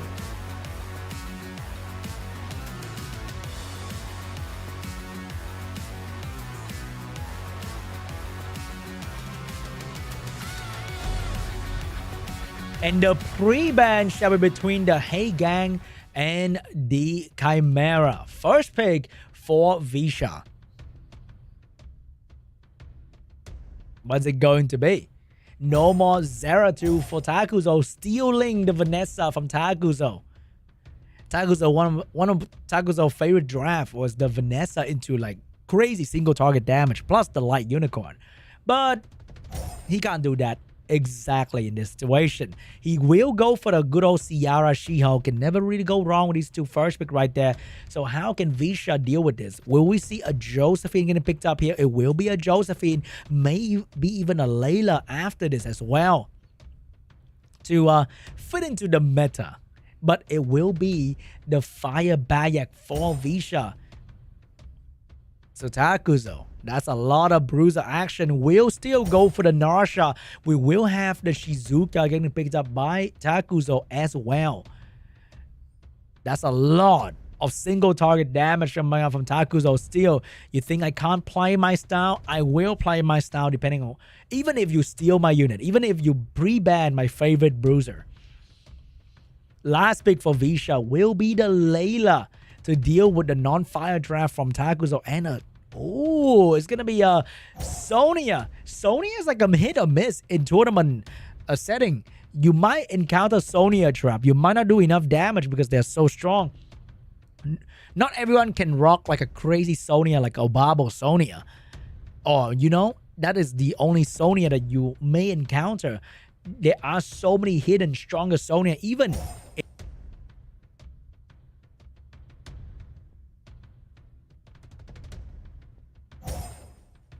and the last pick for Takuzo will be the Annabelle. And the Sonya will be banned out. Annabelle is going to be the AoE debuff plus healing for the team. Is it going to be enough against Layla though? We shall find out. Shio getting that turn 1, dropping the stun onto the Fire Bayak. Get the stun. Josephine getting the turn to provoke. Can she connect the provoke onto the Annabelle? She will go for the Narsha, immediately ignoring the Annabelle. AoE debuff coming out, missing the Annabelle, missing the Shio as well. But she did land the anti-cleanse onto the Narsha, blocking the Annabelle from taking away the slow and the provoke. But Narsha did not get stunned. Bomb coming out from the Ciara, dropping onto the Firebite, did not get the stun as well. But Shiho is ready to go for a quad stun here that can turn the entire game around. Shiho with the triple stun, missing the Firebite. Could not finish out the Firebite right there. Firebite's gonna go for the heal and the damage onto the Ciara. Did not land the early defense break. Narsha with the violent proc. Narsha with the damage onto the Firebite. Very good damage. Annabelle with the control as well. Annabelle with a violent proc. Very good turn from Takuzo, but Sierra's under a lot of pressure right there. Sierra might be going down soon to the Layla.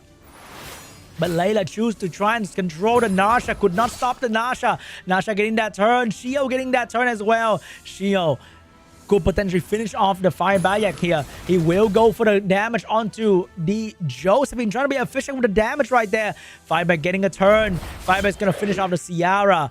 Very unfortunate consequence for the Ciara, but here comes the Annabelle. Will she go for the finishing move? Will she heal? What will she do? She will go for the finishing move, but will let the Josephine go for the damage onto the Narsha, getting the beautiful skill 1 stun. And Layla with a follow-up debuff. Layla with another turn. Layla will take down the beast of the Narsha. Shio with the stun. Will land a stun on 2 important targets. Josephine getting a turn with the provoke onto the Shio. Missed the provoke on the Shio. Shio trying to stun the Josephine. Could not get a stun. Annabelle need to get that skill, need to get that heal. Josephine with the proc, take down the Narsha with a defense break, but Shio will take down the Josephine. No revive from Vanessa just yet. Layla can easily control these 2 water units if she get a turn, but she just can't get that turn just yet. Annabelle is gonna go for the AoE, but with a glancing debuff, she can't land any debuff. She will get a turn though. She will get a chance to heal, but Layla is gonna drop the slow onto the Annabelle. Vanessa, very low HP, but under a lot of pressure from the Shio. Layla cannot stop the Annabelle. The despair proc is not coming. Revive ready from Vanessa. Will she take the Josephine out of the grave? She will revive the Josephine. Josephine back on the field. Remember, this is Josephine with the passive ready to go. Heal from the Annabelle. Shio with the damage. Bring Josephine down back into the ground. Vanessa bought some time for herself with the Josephine revive, but might not be enough. Layla needs to do the work here. Layla with the skill 2. Can he stop the Shio? Shio will be silenced but not stunned up. Shio will do very good damage onto the Vanessa still. Annabelle with another turn.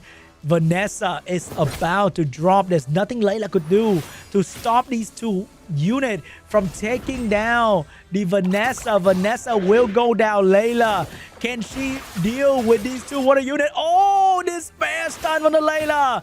Layla may be able to do this. Layla with another stun, but Shio with the skill 3. Layla will go down to the Shio. GG. Takuzo will take the first game.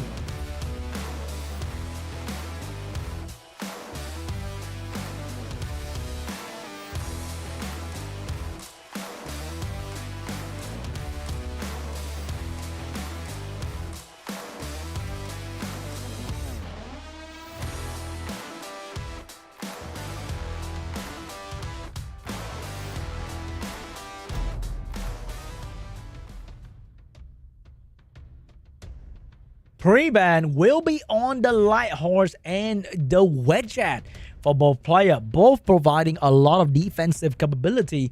First pick for Takuzo, which one is it going to be? He's gonna be going with the Heigang for Group D Day 2. The Heigang first pick is getting very popular for a lot of different players. Heigang blocking the enemy from stripping you too easily, blocking them from sniping you with strip defense break, but vulnerable to single target control. So what will Visha do to counter this Heigang first pick? It will be the Ciara, it will be the Shiho for the first pick. Takuzo with the second pick. Where is he gonna put his damage in? Which way does he want to take his team to? It will be the Oliver. It might be a fire. Oh, no. Switching it up. He doesn't want to go Oliver. He wants to go with what he likes to play with the most. It's going to be the Zeratul. It's going to be the Vanessa. He was about to go for like Oliver, Fire Bayak, but nah. I think Zeratul is going to be more appropriate for Takuzo. Ciara, Shiho. What is going to be the next gameplay here? Is it going to be the Bruiser setup? Is it going to be the Fire Baya? It's going to be the segment to deal with the Heigang and also trying to outspeed. But he definitely needed someone to bind the team together. That's going to be the Shizuka for... Oh, it's going to be the Fire Baya once again. No segment. We've seen segment missing a whole lot today. So might not be a good play. Juno getting picked up to deal with the Shizuka. Or maybe not. Maybe Narsha. And then, oh, it's going to be Praha for Takuzo. Taking a page out of OSADASAN strat right there with the Praha. And last pick for Takuzo. Which one is it going to be? What kind of damage deal does he have? It will be the Nikki for Takuzo. A Nikki. Of all things. Very interesting. Very off meta. I like that. Shizuka getting picked up last for Visha. Might be the ban onto the Sonya right there. I think Visha is going to take out at least the speed lead and trying to get that turn 1 maybe. Oh, it's going to take out the Zeratul, leaving Takuzo with the Nikki in the Praha. His secret plan. I wonder if it's going to work out. I'm not sure if AoE damage is going to synergize very well with AoE sleep, but here we go. Shio getting the first turn, but Nikki's getting that second turn. How fast is that Nikki? Stun onto the Praha, giving the Praha the turn. Praha with a strip, landed on everyone but the Shizuka. Might not be a good play, but here we go. Nikki with the damage. It's going to drop the damage. Remember, there's not a lot of healing coming out from Visha, but the damage from Nikki, not exactly amazing. They nerfed Nikki damage, rebuffed it a little bit, but the damage from Nikki just never feel the same. That increased cooldown time on the Ciara though. Shizuka with the skill 3. Is she going to drop it on the enemy? She will drop it. Oh my gosh, she missed the most important unit. She gave the attack ball to the Praha. Firebite getting that turn, but no more strip coming out from the Praha though. Damage going to be focused onto the Vanessa. Heal block on everybody, but no problem for the Nikki. Ciara is about to go with attack buff. Bomb ready to go though. But we all know Ciara, her hands might be a little bit shaky. Here comes the strip. Despair stun onto the Shizuka. Defense break, but skill 1 onto the Vanessa. Trying to stop the skill, trying to stop the bomb. Couldn't get it. Bomb coming out. Double stun from the Shio, stopping the heal. Bomb onto the Vanessa. And that's going to be detonated. Very good damage on the Vanessa. Vanessa's about to go down. Vanessa is definitely going to go down now with the Shiho. No heal from the Praha just yet. Nikki's going to take the damage from the Fire Bayak. Despair stun coming out from the Heigang. Nikki's about to get that skill 3. Nikki's going to get that skill 3. Very good damage this time around. Heal block as well, but does it really matter? Bomb coming out from Ciara once again. But the Pra has the skill 3 ready to go. She will be able to stop the advance of the Ciara. And Nikki has a heal for the Pra as well. Shizuka reduced cooldown Fire Bayak. Shizuka gonna go for the Nikki, giving the Nikki attack bar. Pra with the Daydream. Pra with the Sleep. Nikki with the Cleanse. It's gonna take away the bomb threat. Will she do it though? Is she gonna save it? He's thinking about it. He will save it for later. Beautiful sleep onto the She-Ho right there. Ghost Prayer for the Praha. Would not save it anymore. Oh, wake the She-Ho up. She-Ho's gonna go down. Shizuka about to get that turn. Shizuka getting the turn, but no skill 3 just yet.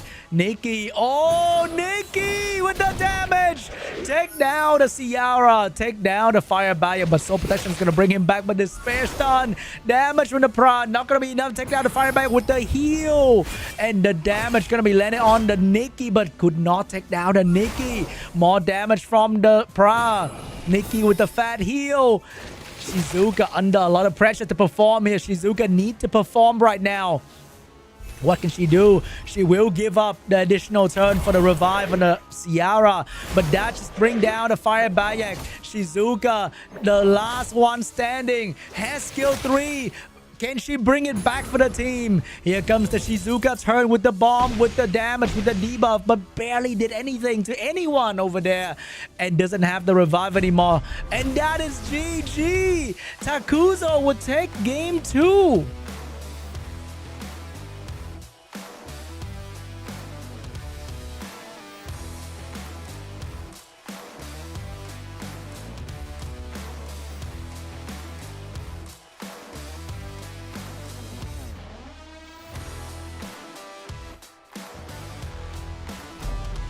Game 3 between Takuzo and Visha. First pick for Visha. What is it going to be this time around? How's it going to turn it around against Takuzo? He steals the Vanessa, but It doesn't matter. He gave the Ciara and Shiho to the other player by stealing the favorite first pick. Josephine getting picked up here, but how's he gonna play against the Ciara Shiho? Didn't do so well in the previous game. Got completely shut down right there. Not gonna go for the Josephine so early on. Maybe going for something else entirely. Does Visha have a favorite draft that he can rely on? It will be the Fireback. It will be the Josephine. It's going to be a similar draft to the very first game. So Takuzo did go for the Narsha. Will he go for it again? It will be the Shizuka for Takuzo and the Narsha as well. Layla getting picked up by Visha. Sonia getting picked up by Visha. This is very similar to the very first game draft that didn't go so well for Visha. Is he going to lock that in? Is he going to ban something different this time around? He's thinking about it. He might be locking in. The Annabelle getting picked up by Takuzo as well for some AoE debuff and healing. So the ban might be the same thing. The ban is going to be for the Sonia. But this time the ban is going to be on the Shizuka. First turn belongs to the Shiho. Where's it going to put that stun though? Shiho with the stun ready to go onto the Fire Bayak. Getting the stun once again, which means the Shizuka is getting the turn once again as well. He provoked the Narsha in the previous game. This time he went for the Annabelle. Get the provoke on the Annabelle. Now here comes the Ghost with the AoE strip. Oh, that is beautiful stun onto the Narsha. But he missed the Shio entirely. He also didn't land anything on the Ciara. Ciara would not get silenced. Annabelle did not get stunned. Bomb coming out from the Ciara. Where's it going? It will go on to the Fire Bayak. No stun onto the Fire Bayak, but no stun from the Josephine as well. Shio with all or nothing. Get the Josephine. Maybe that's the most important one to get. But another stun onto the Narsha. Not looking good. Fireback with the heal, with the damage. This time it's going to be enough to bring down the Ciara. The Ciara will go down to the Fireback. Here comes the AoE coming out from the Annabelle for the AoE defense break and the defense break. And the slow. That's going to keep the enemy team from moving, but that cannot stop the Layla from getting that turn. Juicy moment for the Layla. No stun extra onto the Narsha though. But one more stun onto the Narsha. Here's the heal of an Annabelle, but not quite enough. Another stun onto the Narsha. Narsha's being absolutely controlled by the Layla every single time she's trying to get that turn. Narsha losing the beast. Layla getting another turn here. Visha found a way, controlling Annabelle, controlling the Narsha every single time. And this time, Narsha cannot take a turn. GG. Visha would take game 3.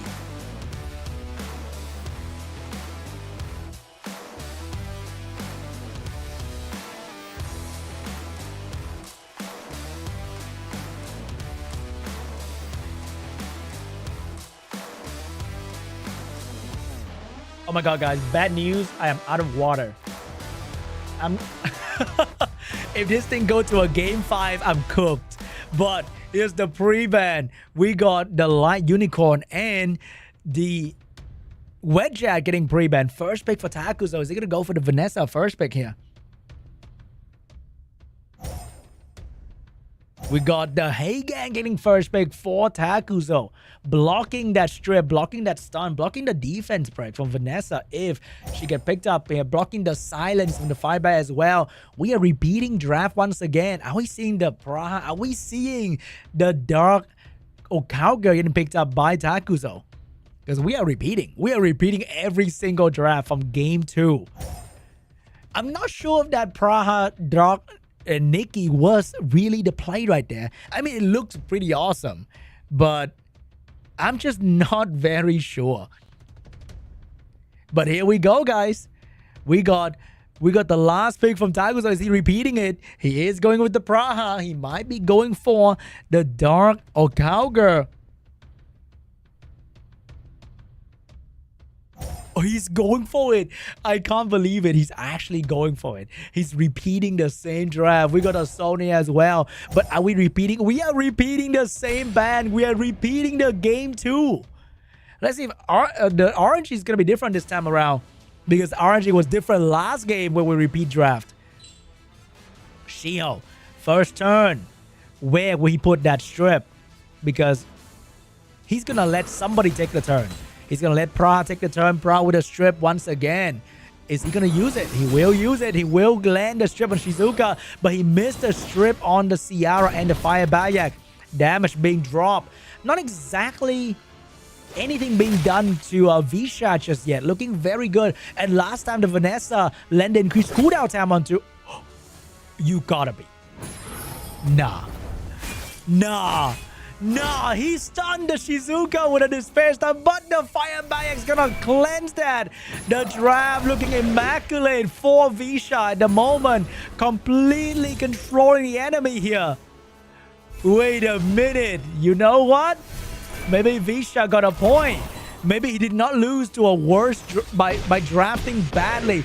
Maybe he just need a bit better RNG and we're going to a game 5.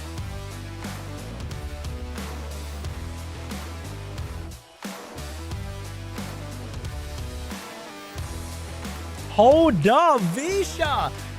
Is he doing the reverse sweep on Takuzo?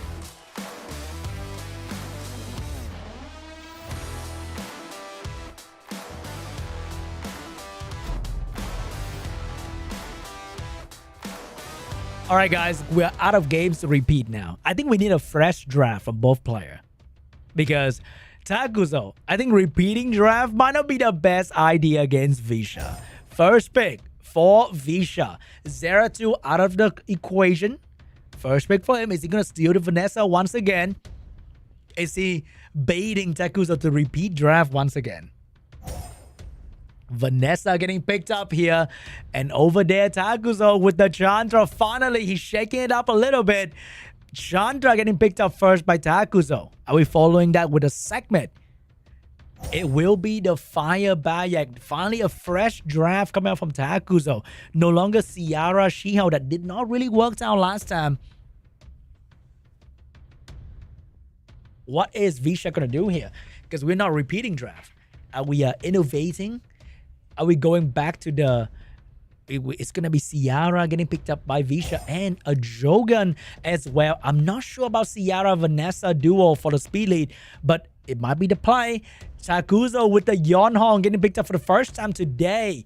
And to follow up that, we might need to have an AoE strip, an AoE protection.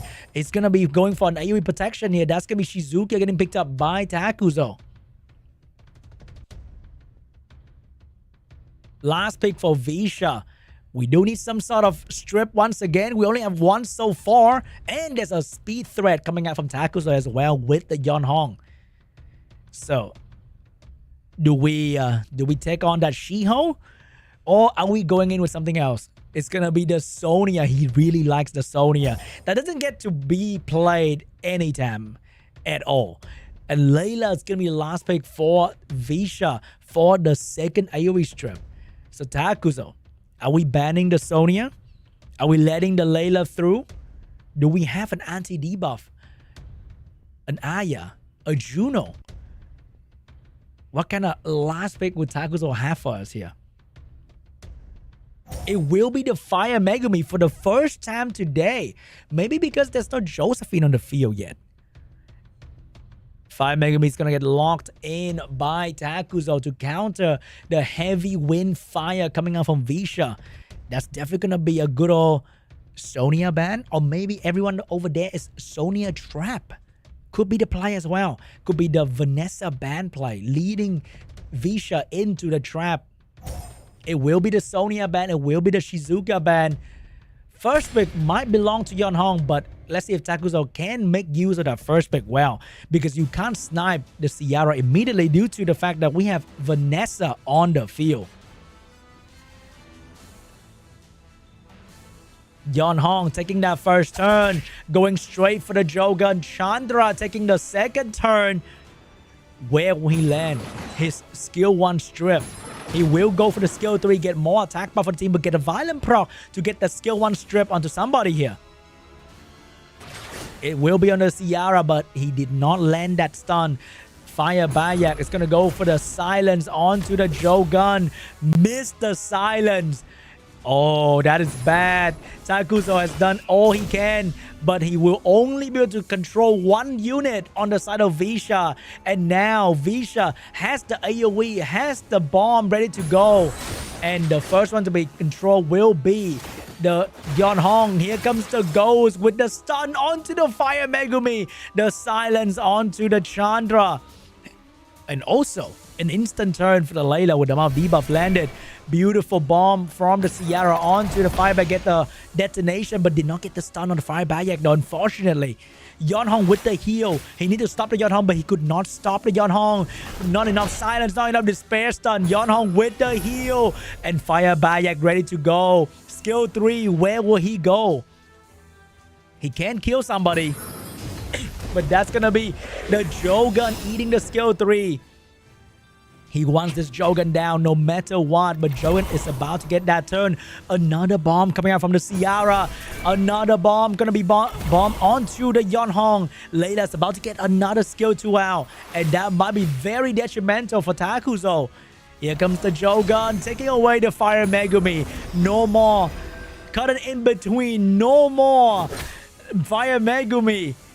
Layla's about to get that turn. This might be really bad, but Jogun's gonna go down to the Yeonhong. Fireback is gonna go into the Ciara. Fireback is gonna get that turn as well. Fireback with the control sand onto the Ciara, stopping the bomb coming out with the silence.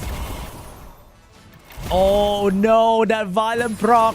A little bit too late. Layla with the AoE. Beautiful, slow and silence on everybody.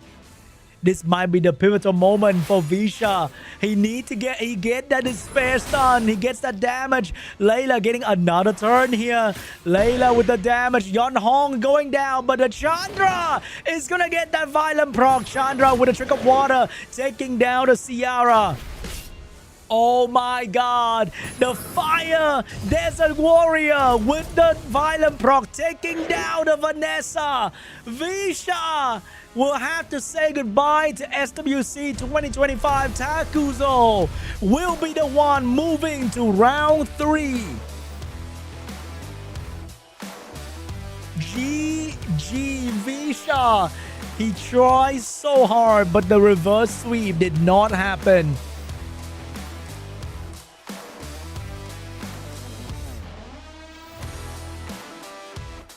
The Fire Bayak violent proc completely shut down any hope Visha had. It was so close. He was like, oh, I'm almost there, guys. I'm almost there. Then, nah, not happening today. Happened to me every time I try to play RTA. You know what I'm saying? Happens all the time. And that is the lower round 2. We will be moving on to the lower round 3. But before that, we are going to get a short break here. And our first coupon of the day should be released very soon.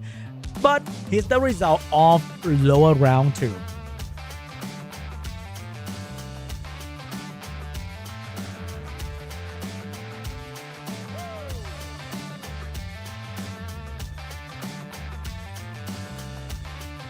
And for round 3, we'll be watching OSSERU against Takuzo. The mid-boss shall be fighting one another in the round 3. Unfortunately for all the players in the round 1, they have to say goodbye to SWC 2025. And remember, Matsu is waiting at the end as the final boss. Which one is it going to be? Will OSSERU or Takuzo move on to the lower final?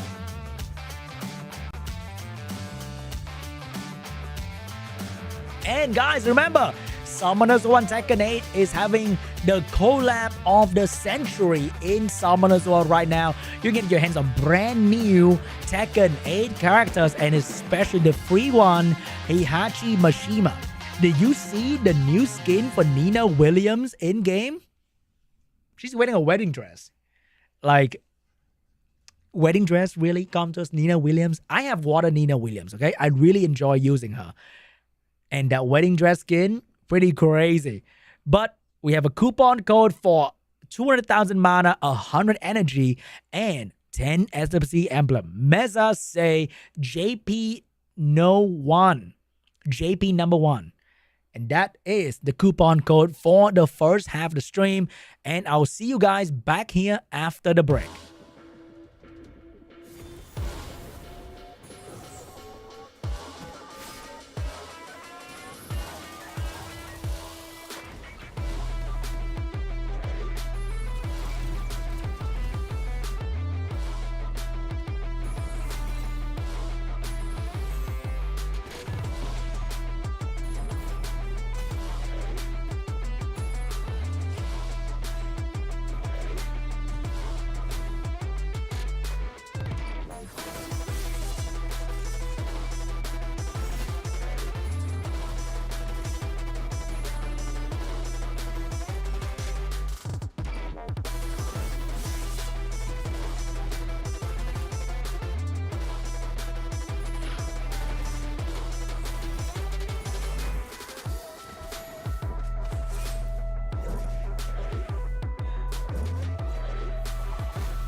Hey guys, and welcome back to the Summoners Warrior Championship 2025 Asia Pacific Prelim Group D Day 2. We are at the end. I mean, not really the end yet. We are near the end. We are down to the last 3 players. Only 3 players left for APAC to find out what the APAC roster is going to look like. And we have OSSERU, we have Takuzo, we have MATSU. And remember guys, every single round there's going to be a prediction event, and in the future there's going to be a prediction event for all the main cup for you to predict for your favorite player in SWC 2025 and earn amazing rewards when you predict the right person or even the wrong person. And every single live stream, there are going to be coupon codes for you guys to get SWC special emblem. And with these emblems, you can go into Summoners War, the game, and exchange for even more amazing rewards like LD Scroll, or Attribute Legendary Scroll, and Devilmon. This will give you a chance at your newest, rarest monster in Summoners War. Enough about that. Here is going to be the lower round 3 between OSSERU and Takuzo. The mid-boss of today's show are fighting one another to be the one to challenge MATSU at the very end. OSSERU and Takuzo both have had amazing matches in the past. They have not fought one another in the Group D just yet. Takuzo beat Visha, beat Blue Whale, but lost to Etowaru. Over there, OSSERU beat OSADASAN, beat Visha, and lost to MATSU. So who will be challenging MATSU in the very, very end? Is it going to be a rematch between OSSERU, or will Takuzo go to the final, beat MATSU, and join hands with Etowaru to be the one representing Group D? We shall find out very, very soon here. Both are very, very strong players. Takuzo playstyle a little bit shaky, not gonna lie, in the previous round. But maybe he's gonna locked in and fight OSSERU with his very, very best strategy and draft and LD5 and runes and all the fun stuff in between. Here we go, guys. Let's get ready for the lower round 3 between OSSERU and Takuzo. And I got my drink, guys. I grabbed some water during the break.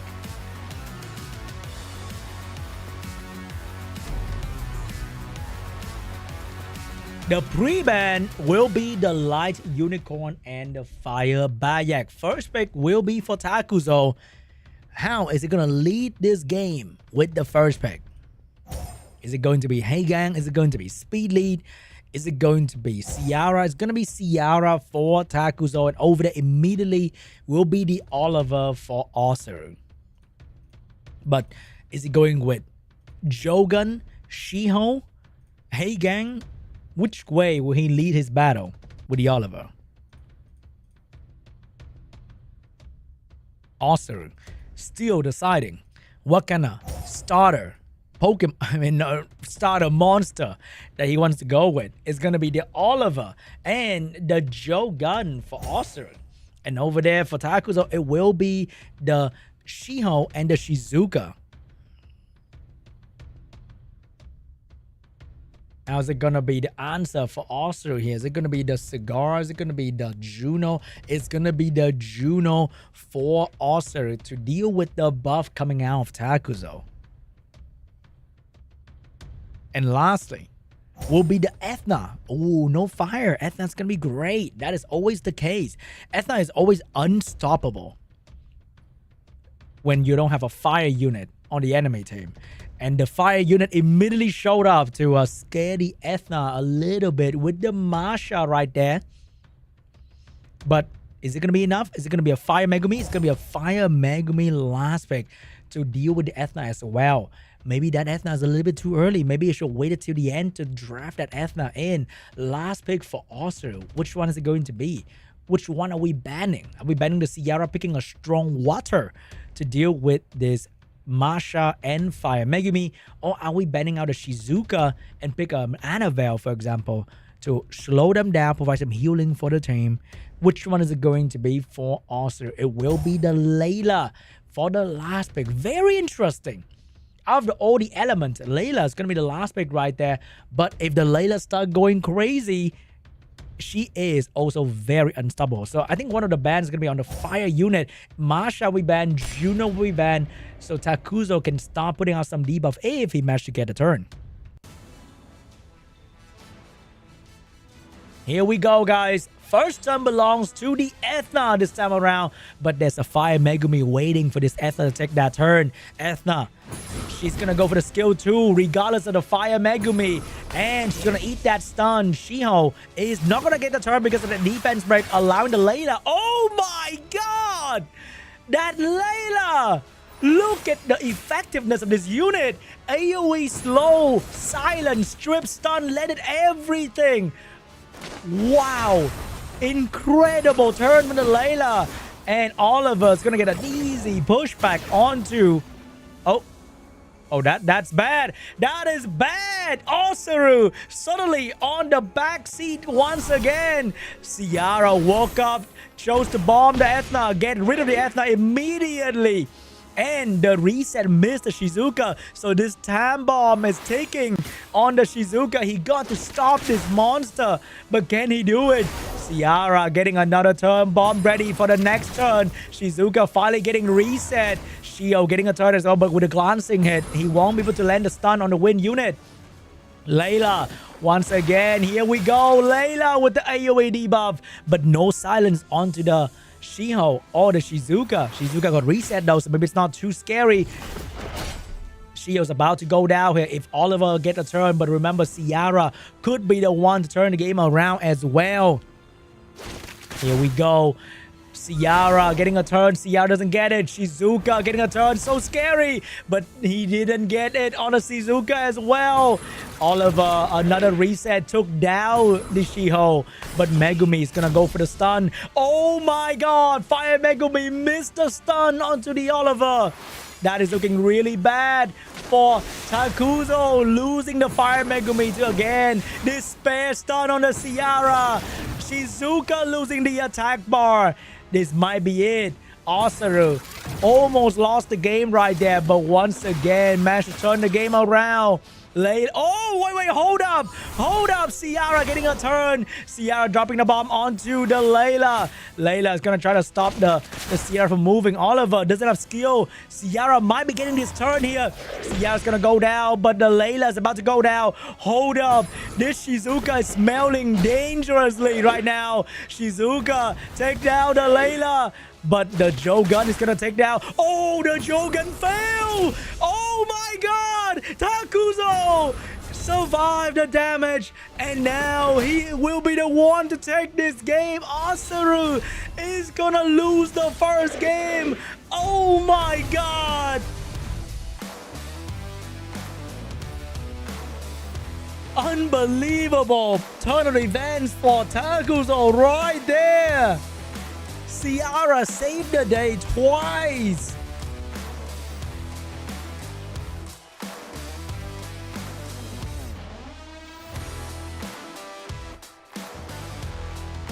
Round 2 between Takuzo and OSSERU.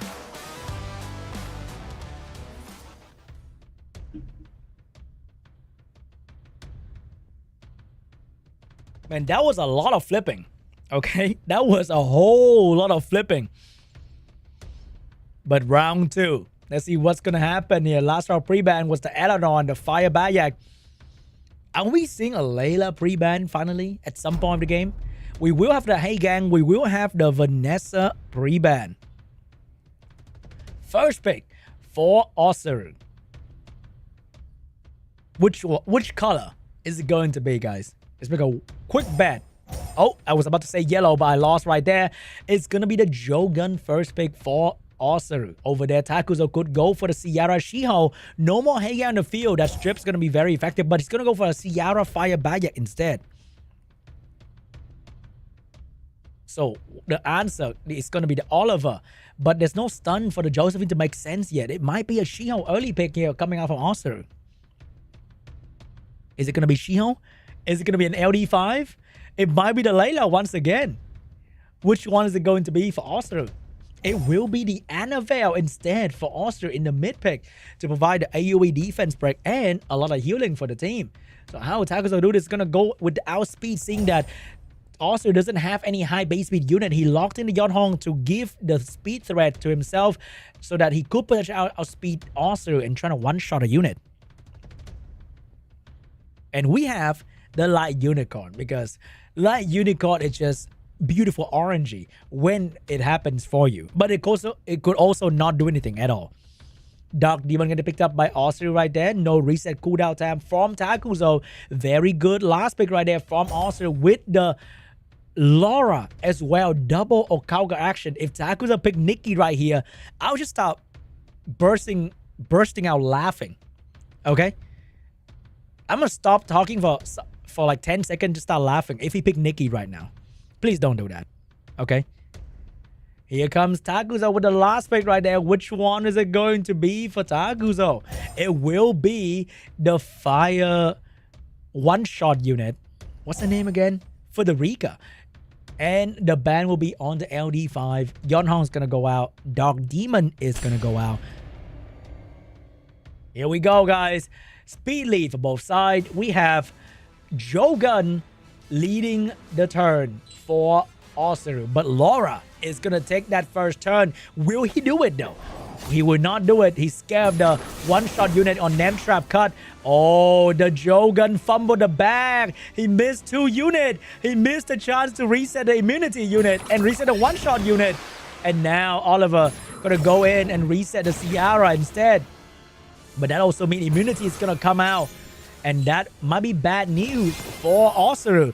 Fireball getting that very important turn. And nobody's stopping for the Rika. Big damage.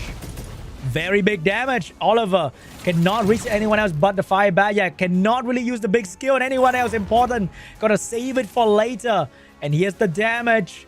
Who will suffer from the one shot? It will be the Oliver going down. Laura with the skill 3 dropping the enemy, giving the attack bar to the enemy unit as well.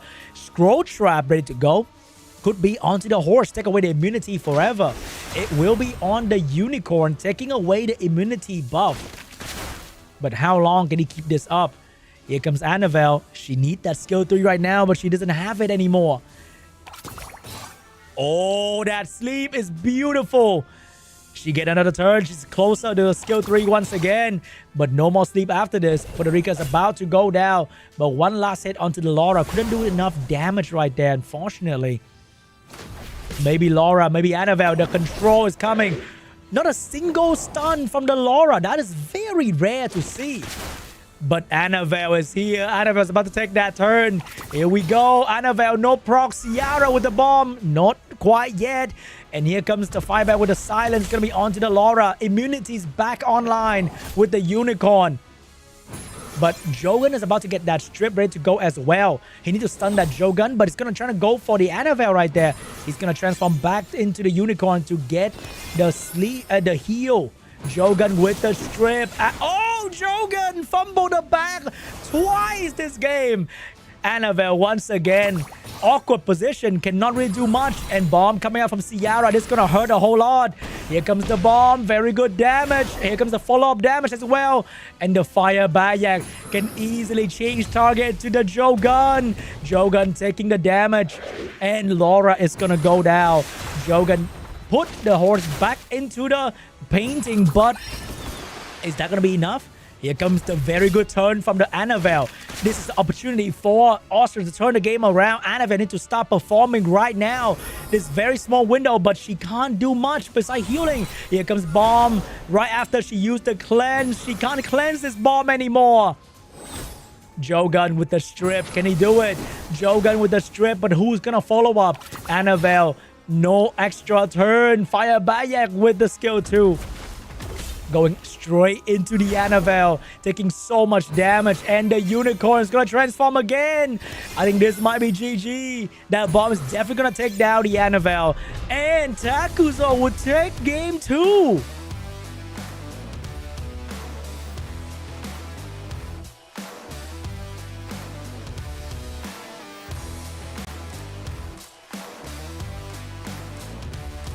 Unfortunately for that Jogun, twice in a row, he missed 2 strips.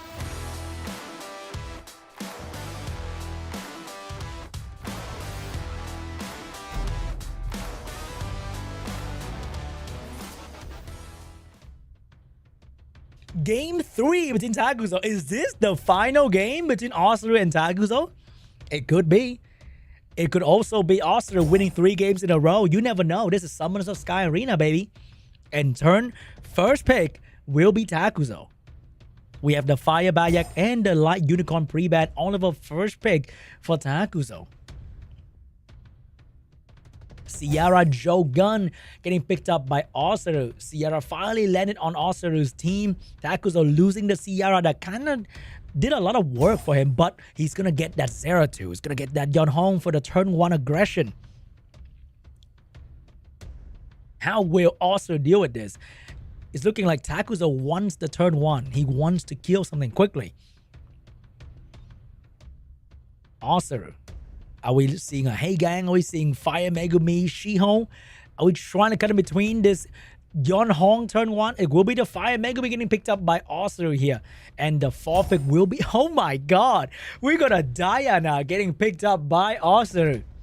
He wants to cut in. And he wants to have a bit of fun with it as well. And that is going to be the Diana getting picked up by OSSERU. Over there, Shizuka getting picked up by Takuzo. Here's that protection. Here is that bomb on your face. Taste your own medicine kind of vibe with Takuzo. And Narsha, oh my god, the aggressiveness of this draft. No healing. Oh wait, there's a bit of healing in the 0-2 passive. And Narsha can easily take somebody out very quickly. Imagine if Narsha get attack buff and speed buff from the Jogun with the Shizuka. That's going to be so much damage coming for the Narsha. OSSERU, last pick. Is it a Layla? It has to be a Layla, right? It has to be that Layla. It will be the Laura from OSSERU. Last pick. What is going to be the ban here? Is he going to ban the Yonhong try to get a turn 1? He will ban the Shizuka. And Joe going to be banned now. Takuzo with the speed lead. OSSERU with the speed lead. Yonhong against Laura. Who is going to take turn 1? Turn belongs to the Yonhong. And she's going to allow a lot of things to move. And that's going to be pretty scary. So the Yonhong is going to strip the Laura, allowing the Fire Megumi to take a turn. Diana is also getting a turn right there. Sorry about that. Here's the stun. Narsha getting stunned. 0-2 getting a turn. Who will be the target of the 0-2 strip? Is it Dinah? Is it Ciara? It will be the Dinah getting stripped by the 0-2. 0-2 getting a violent proc right there. Going into the Diana once again. Oliver will send his reset onto the Laura. Get the reset and the attack bar at the same time. Oliver getting another turn with the attack bar he stole from the Laura. Resetting the Diana. No shield. No transformation. No chance to do anything. But the bomb for the Ciara is going to stun the Yonhong. Not giving the Yonhong a chance to heal. Narsha not getting any turn just yet. And Fire Megumi with the stun onto the 0-2 as well. Laura with the skill 1. Could very well proc a lot right here. Nothing really happened. Oliver getting another turn. Yonhong is about to get a turn to heal. Can she get it though? She will get it in front of the Fire Megumi. That is bad news for OSSERU. Here's the turn. Narsha finally taking a turn. And the Narsha going straight into the Laura. Devour that Okauger. Fire Megumi trying to bring the game around. But no! Takuzo! 3-0 against OSSERU. GG!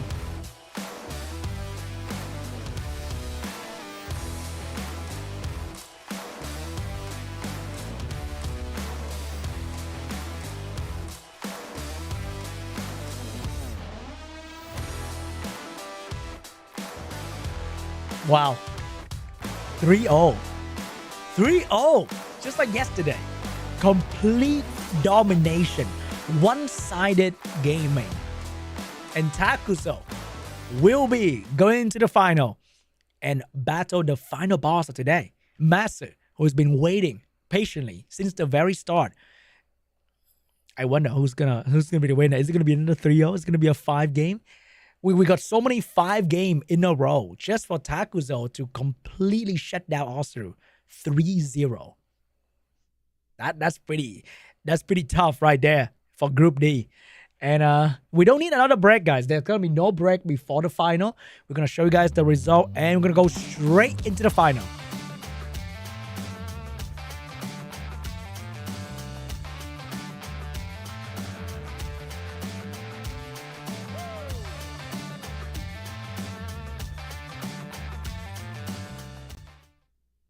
And that is it for the lower round 3. Now, it's the lower round final between Matsu and Takuzo, two of the most iconic and high-profile Japanese gamer for Summoner's War competitive scene. And they will be battling one another for a slot. Both have been to the world final before. Okay, one of them did that in 2023. One of them did that. Well, I think Matsu was in the world final in when was it? I was in Korea. Watched that thing live. I think it was in 2018. That was like Matsu drafting, I think one of the succubus. Oh my god, that was pretty hype. And like Rika. Haven't seen Rika in RTA in like so long. It's crazy, huh? She's still one of the strongest like guild content unit.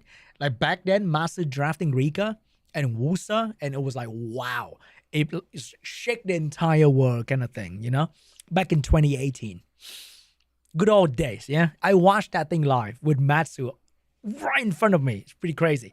Takuzo was there in the world final as well, I think 2 years ago. Did very well through the APAC Cup. So these two players, very strong. Unfortunately, one of them is going to stop their journey in SWC 2025 because this is a race. This is a competition. There could be a winner. There could be a loser. And they're going to be Sean B talking so much smack without actually beating any one of these guys. But that's why I'm here, guys. That's why I'm not playing. You think I'm good enough to be playing this? Never. Anyway, guys, Takuzo against Matsu is about to happen. Here we go, guys. Let's go to the match. I'm waiting for the cool transition, you know? Like the transition is about to happen anytime now. And here we go, guys. Takuzo against Matsu. The final APAC prelim match is about to go down. Here we go. The final one. We're going to be finding out the final player to qualify for SWC 2025.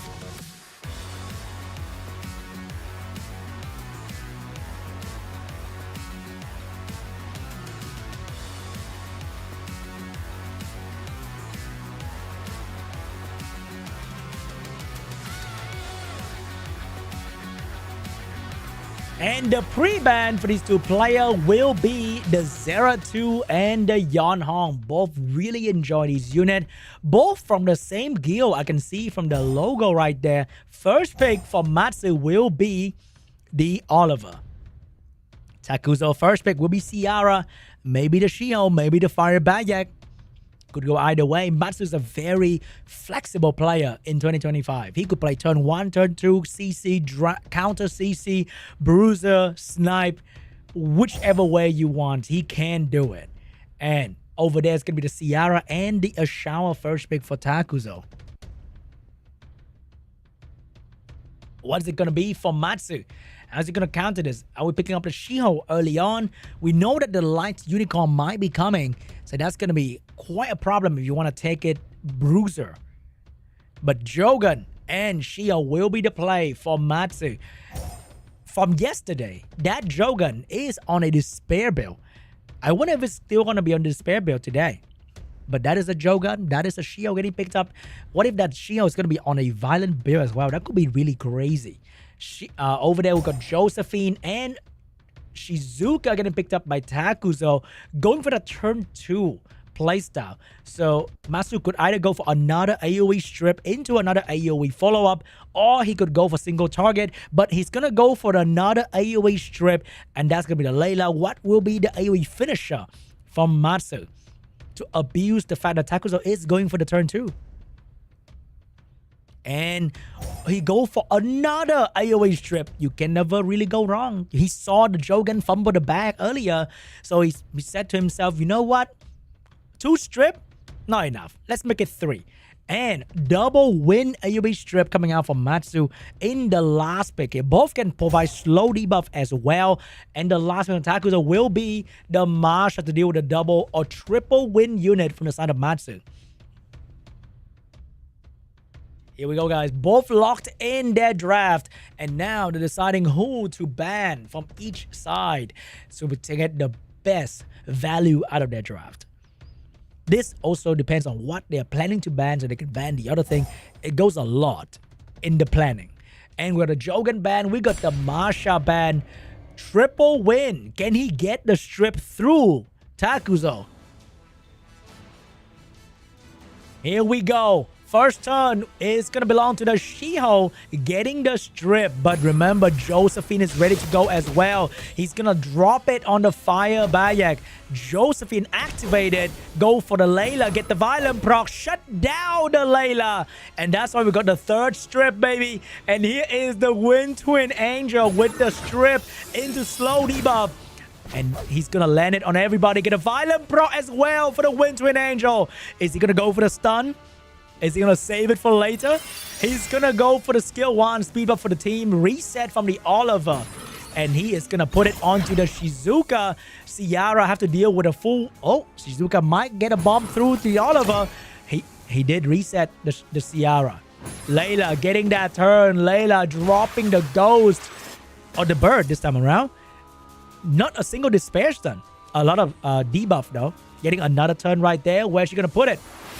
She will throw it onto the Shizuka. Ciara get the turn. Ciara doesn't get the bomb though. And the Shio with the skill 2. Is he going to drop it? He will drop it on the Intensity team. But only getting 1 stun out of it. Shizuka. Oh, I mean Josephine getting a quick stun onto the Oliver. And a Violent proc to get a passive back. Unfortunately for Matsu, his control effort is being met with this crazy Josephine in the middle. He's looking like he's controlling the match, but the Josephine just won't let go. Shio. Skill 1. Can he stun somebody here? He's going to go for the Ciara. Ciara's going to be the prime target for Matsu. He wants to take out this damage source while controlling with Oliver on the other unit. Here's the Ghost. Get the anti-cleanse onto the Josephine, but not the stun. Josephine rewarded that with 2 stun onto Matsu's face. The counter from this unit is absolutely insane. Wind Twin Angel getting another Violent proc. Wind Twin Angel with a slow debuff on the Shizuka. Finally, I think Matsu has finally landed the important control on Takuzo. This is the cycle where Josephine doesn't have the passive and a lot of stun are coming from Matsu's team. Another reset, another AoE coming out. Does he know that the Josephine is not having the passive? He might go for the stun right there. He will not go for the stun. He will go for the skill 1. Here comes the Shiho. Will drop the damage onto the Fire Bayak. Take down the Fire Bayak. The control is unstoppable from Matsu. There's nothing that Takuzo can do. He keep getting slow stun. He can't get out of the situation here. Matsu refused to skill 2 with the Wind Twin Angel, only using skill 1. But that, you know what? That might be enough. More control coming out.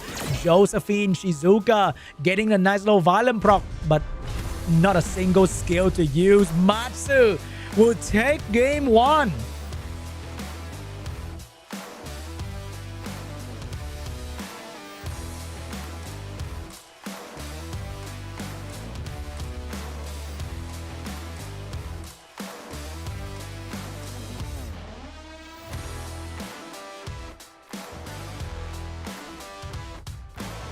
Round 2 between Matsu and Takuzo.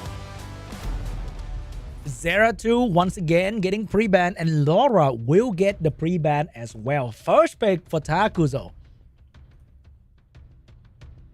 Is he gonna get that Vanessa? Is he gonna get that Ciara? Which way will he go? It's gonna be the Yeonhong first pick for Takuzo, stealing it away from Matsu. They both share the same LD5, and that's gonna be the Yeonhong. And Matsu is going to get that Oliver and the Shiho in his draft. Ciara getting picked up by Takuzo. Shizuka getting picked up as well. Very early on, though, he might fall into the Matsu trap. Matsu can also pick a lot of skill reset unit to counter the Shizuka. For the mid pick, Matsu is going to go for the Okeanos to counter the Shizuka. Also providing a lot of control and damage for the team. But is that going to be enough? What is going to be the 4th pick? Here's where you pick the LD5.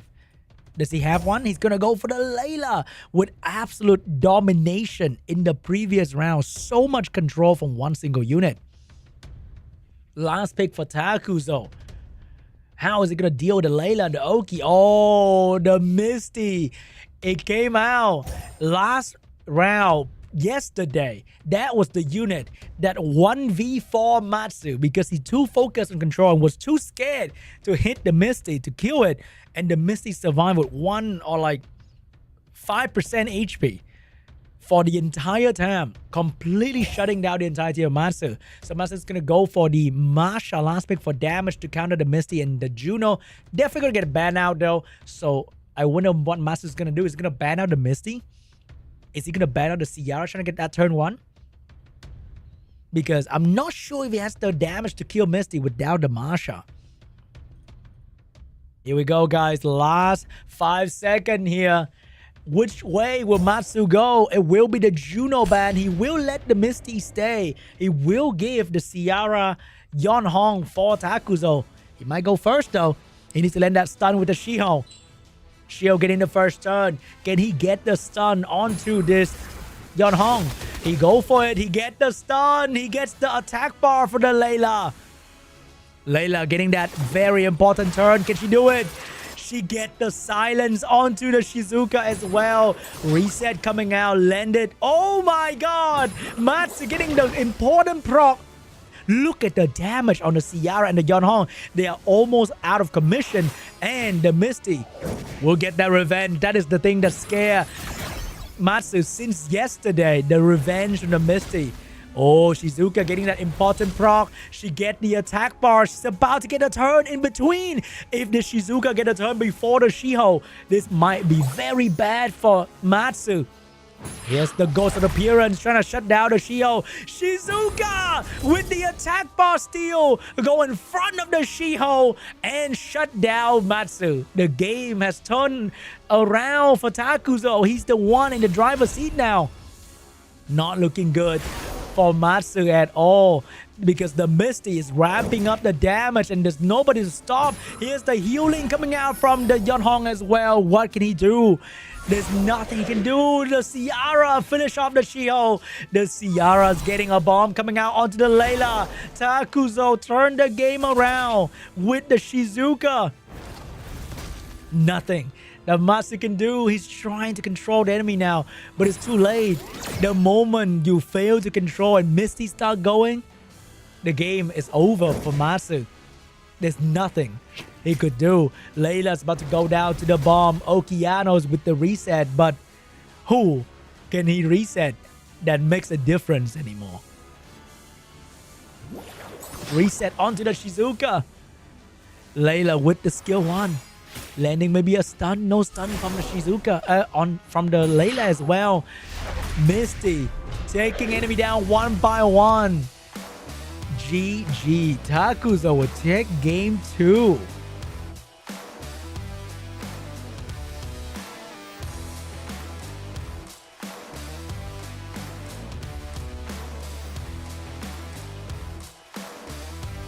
It won't be an easy one for Matsu this time around. It's gonna be a tough game, guys.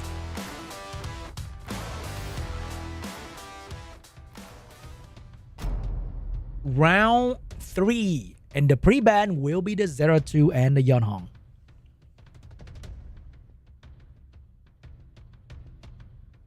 Locked in the pre-ban. No more speed contest, but no more fun 0-2 for Takuzo. First pick will be the Oliver for Matsu. Will we repeat the draft where Matsu completely shut down Takuzo with the Layla? Vanessa getting picked up. Shiho getting picked up. He wants that turn 1. He's not going to give it up that easy to Matsu.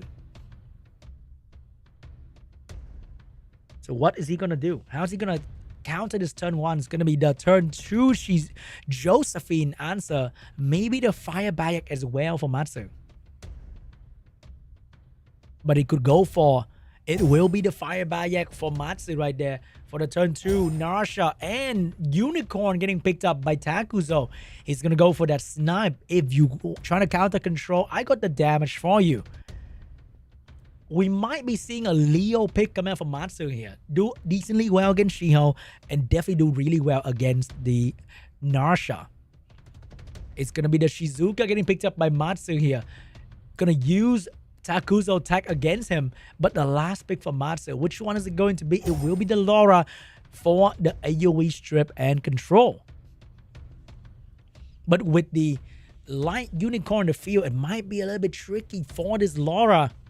I wonder what's going to be Takuzo's last pick here. Is it going to be a Juno? Is it going to be an Aya to utilize the AoE debuff? It's going to be the Juno from Takuzo, and that's definitely going to be an easy fast ban. There's no real threat for the Juno except for Fire Bayak here. And that is not even a consistent threat. So it's going to be a Juno ban. It's going to be a Fire Bayak ban. Takuzo get to keep the LD5. Matsu get to keep the control. But can he land the control? First turn belongs to the Shio, getting that strip stun. And that's going to be on to the Laura, getting a beautiful strip stun. Josephine getting that turn with the provoke. And he's going to get that provoke onto the Nasha. But the Nasha get a violent proc right there with a speed buff. This is going to hurt somebody real bad. Nasha going into the Laura. Did not do a whole lot of damage right there. But that was quite a fair bit because Matsu doesn't have a healer. So that bit of damage is unrecoverable. And he can't control this Nasha anymore. The Nasha is now under immunity and is getting faster and faster as well. A lot of damage will be coming out from the Nasha. The last chance to protect the Laura is here. So protection going down. And oh, that dot is going to kill the Laura without giving it a turn right there. So Laura's going to go down, lose the entire attack bar just to get revived by the soul protection. No violent proc for the Laura. The horse is about to get a turn. Can the horse resist the Oliver? He will not get the resistance on the unicorn. But no more resistance this time around. Here comes the AoE coming out from the Shizuka. And Shiho will be so awkward. Shiho lost the protection while Laura has the skill too. This is going to be very bad for the entire team. Here comes the damage coming out from the Laura. Very good damage on everyone on the side of Takuzo. Josephine with the damage as well. But Vanessa passive is still here. So the revive is still going to be available for Takuzo, but his team is dying slowly with the unicorn being absolutely controlled. The stun from the Laura is coming out. It could change everything. Here comes the AoE from the Laura. Toy Knight, beautiful stun onto the monkey. Laura is gonna go down to the Nasha, but with Shizuka on the field, Laura is not 100% out of commission just yet. She's still lurking in the shadow, waiting for Shizuka to call her back anytime. Here comes the Josephine getting an extra turn once again with the stun onto the Nasha. Oh, speaking of reviving, here is the Laura back from the grave. Trying to get that skill 3 back anytime now, but she's gonna maybe take down the... She could take down the Shiho, but she did not do that. Defense break on the Oliver. The horse is about to get a turn, but Josephine is getting a turn as well. Here comes Josephine. Damage into the horse, trying to bring the horse down, but could not do it. And here comes the mini heal. I say mini, but it's actually not that bad. It's going to keep the unit alive because Matsu damage at the moment is not exactly stellar. Oh, the Oliver is going to go down to the Nasha. Matsu, hesitation is biting him right now. He needs to kill someone. He got to make the choices. Oh, that stun. That stun onto the Josephine, keeping her from moving any further. Shizuka. Everyone on Takuzo team is so low. And once again, but no one is actually dying just yet. They are just so low all the time. Nasha. So much damage onto the Josephine. What can this Shizuka do? She's gonna do everything. She needs to get that turn, but she will give up that turn for the Oliver. Oliver could kill the monkey. Oliver will kill the monkey, get the attack part out as well. But he needs this Shizuka to get a turn. He needs it so bad, but he can't get it. He's just not fast enough. Matsu is going to lose the Josephine. Shizuka, here's the turn to turn the game around. But no damage. Oh, there's the damage. He took down one unit. He could take down another one here. Shizuka might be the one to do it. Shizuka 1v4 moment is happening. He's not killing anyone just yet. He's doing skill 1 onto the Vanessa. Skill 2 available. It's going to call back the Lara, but Lara doesn't have skill quite yet. Why is he not killing this Nasha? Oh, Nasha's about to go down. Nasha will go down, but the stun is here. Vanessa with the defense break onto the Shizuka. Shizuka need to... Oh my god, she doesn't have anything. Shizuka is gonna go down to the Shiho. Takuzo will take game 2.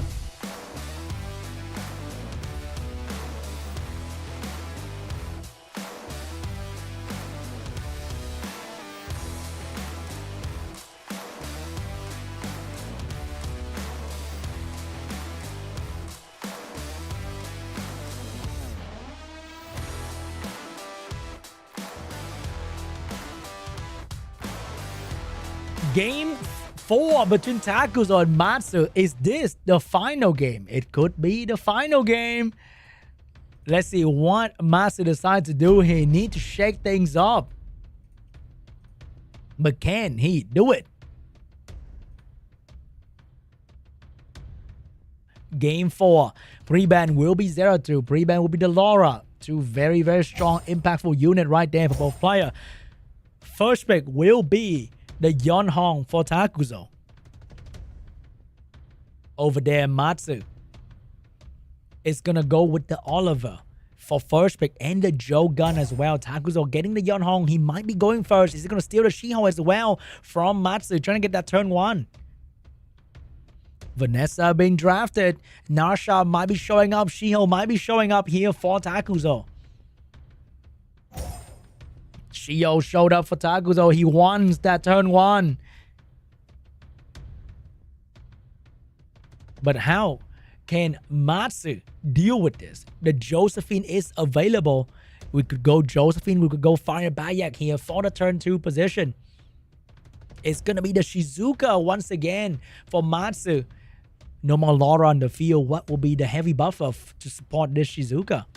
It's going to be the Josephine for the Shio and to counter the Shiho. Narsha getting picked up. Light Unicorn getting picked up. The single target damage squad is back here once again. What will be the last pick coming out from Matsu here? He's thinking about it. He needs to find an answer. Will he pick up a Leo? Ban out maybe the Light Unicorn. It's going to be the Ethna. It's going to be the Layla. He wants the slow debuff. It probably going to be the horse ban. The moment the Layla start going, I don't see a way for Takuzo team to survive this Layla.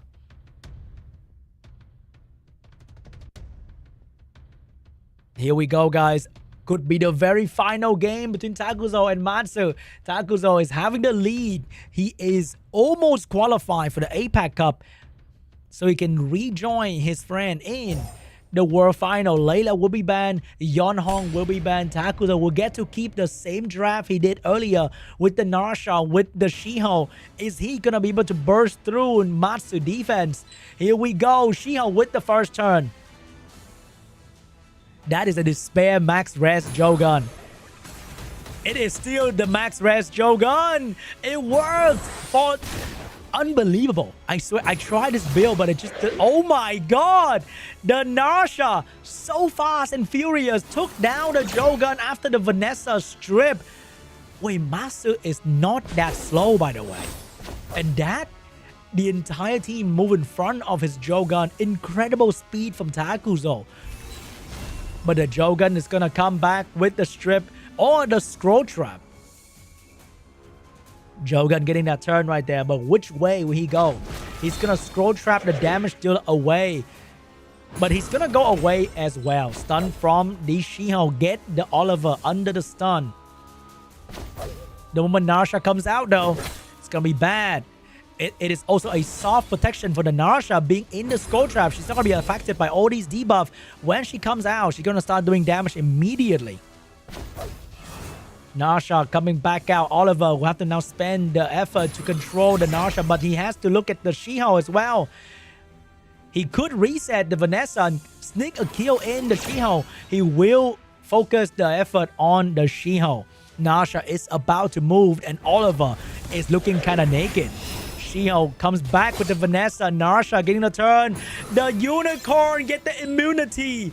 Oh, that is very bad for Matsu. He can't stun this Narsha anymore. He will try to... Oh my god! He got resisted. The Shiho will be okay. And the Narsha is about to move.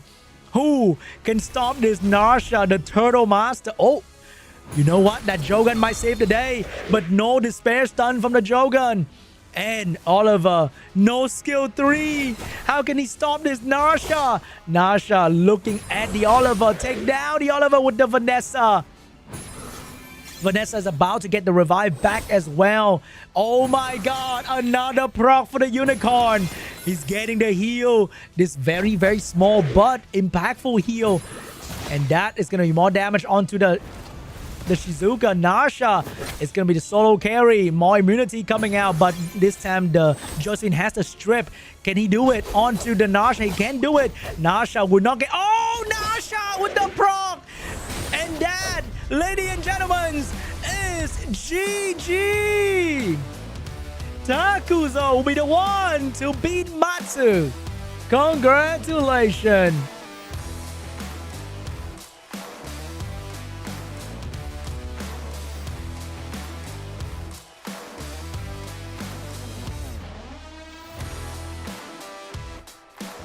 Congratulations to Takuzo for making it to the Asia Pacific Cup, beating Matsu, the final boss today's show, in the final of APAC Group D. And after this, we're going to do the bracket drawing for the APAC Cup as well, so you guys can relax, sit back, and see which one of your favorite player is gonna be playing, like what opponent they're getting.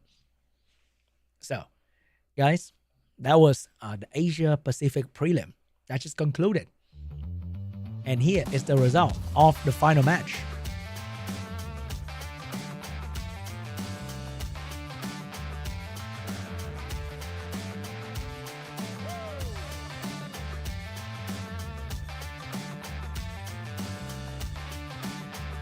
Congratulations once again to Etowaru for making it in day 1.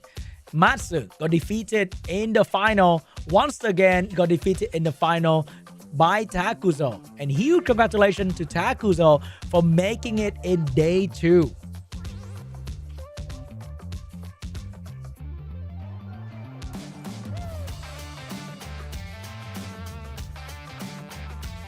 And these are the top players of the Asia Pacific region. They'll be playing one another in the Asia Pacific Cup in Busan, Korea, face to face. Group A, we have Kaylan Bao and Pooh. Group B, we have Skulls and Z-Song. Group C, we got Frank. And Group D, that just happened.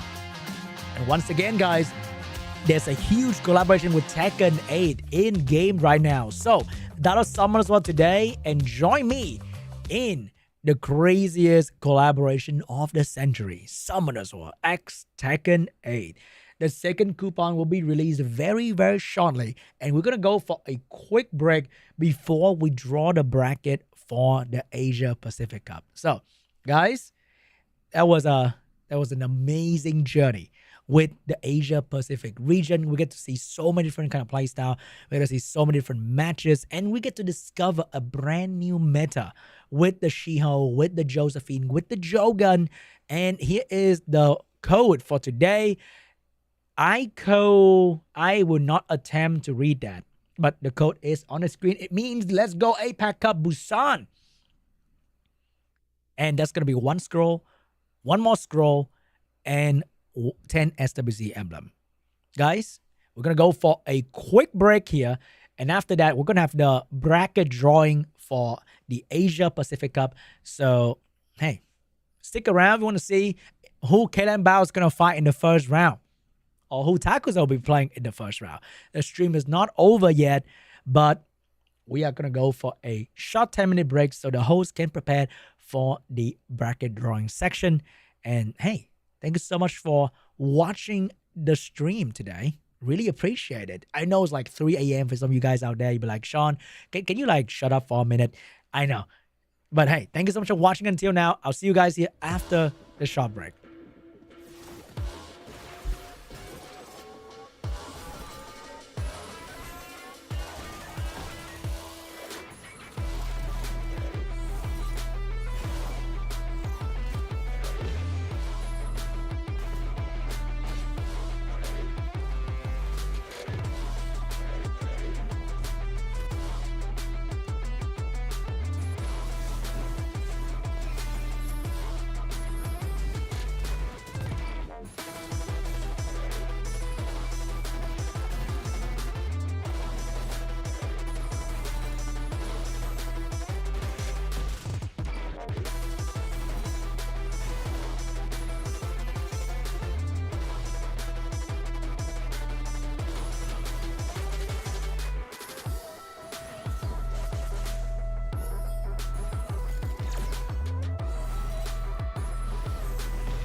Guys, welcome SWC back. 2025 wait, hold on. 아시아 퍼시픽 지역컵 모든 예선이 마무리가 Alright, I hope the Korean audio is not too loud for you guys, but we'll be having a draw for the APAC Cup bracket here. And right in front of you, we have 5 different boxes. In each box represent a group and the player that qualify for the group. And there's going to be a group box that they will be drawing from to decide which group box they're going to be drawing from after that. Did that make sense? But so one of the group will be drawn for the group box, like let's say group A, and then they will proceed to draw in the group A box for the player's name. So that's where the group box is. And in there's going to be like 4 different, or I think 8 different balls right there. So this is to not let player from group A fight player from group A. So this will allow the group A to fight group C or group D. Group B will fight group A or C or D.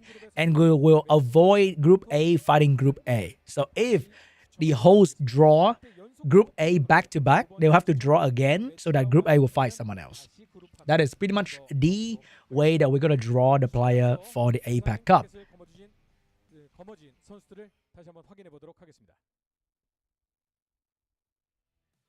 And once again, here is the players for the Asia Pacific Cup. We have Group A, B, C, D. Group A with Kilanbao and Poo.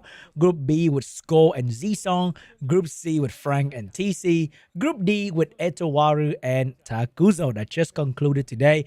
They will be playing one another in the Asia Pacific Cup happening on October 18. So roughly about 2 months from now. Almost 2 months, and it'll be happening in Busan, Korea. It's gonna be a live event for people to go and watch as well, and they will have to play there face to face. It's gonna be even more challenging compared to playing online, because when you play online, you can play maybe from your house and you can be very comfortable, but playing face to face with the opponent right in front of you, with doing a lot of media work on the day itself, is gonna be very tiring. It's gonna be quite an experience for all these players. But I think most of them have played in SWC main cup before, so it's not like a brand new experience for them. Even for Kalen Bao, who pretty much were the champion last year, so they're gonna be doing that again this year and have a lot of fun as well. And I gotta say, going to this event is probably some of the most fun thing that I've ever done in Summoners War. It is always great to see other player and make new friends at the event. But anyway, I think the match should be the bracket should be decided very, very soon here. And I wonder who is gonna be playing Kellen Bao first, because I think he's probably gonna be the strongest player in the APAC group.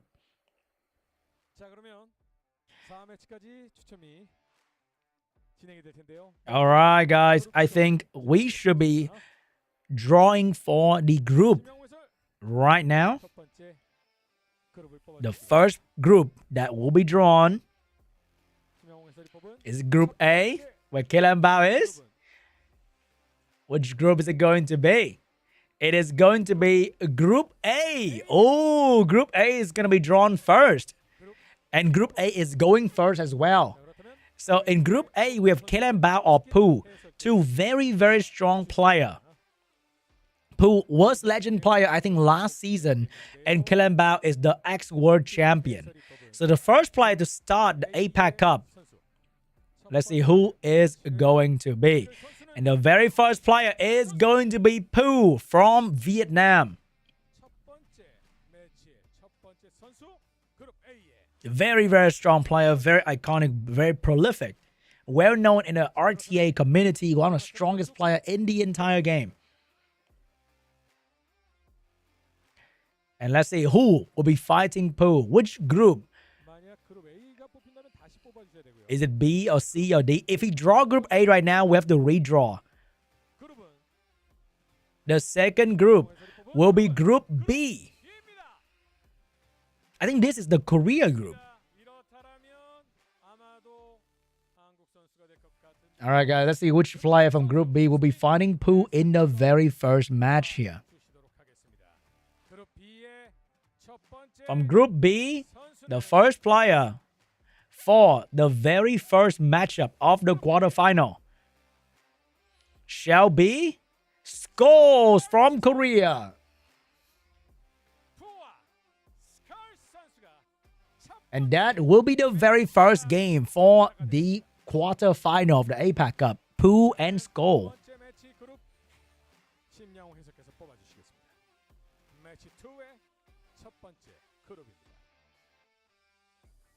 Now, move on to the second match. The group shall be... Are we going for someone in the Group D? It's going to be Group C.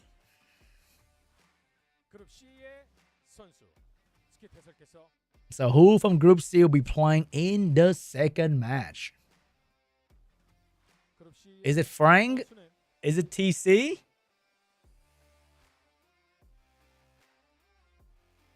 And the second player is going to be Frank.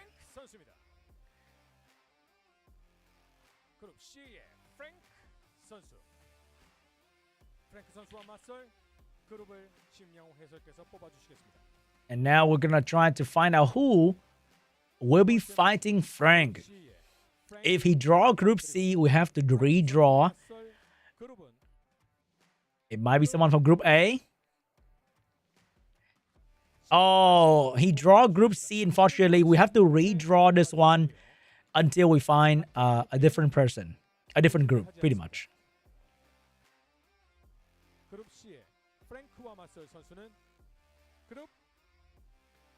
Now, it's going to be Group A. And we know who's left in Group A. And the person left in Group A is the ex-world champion last year.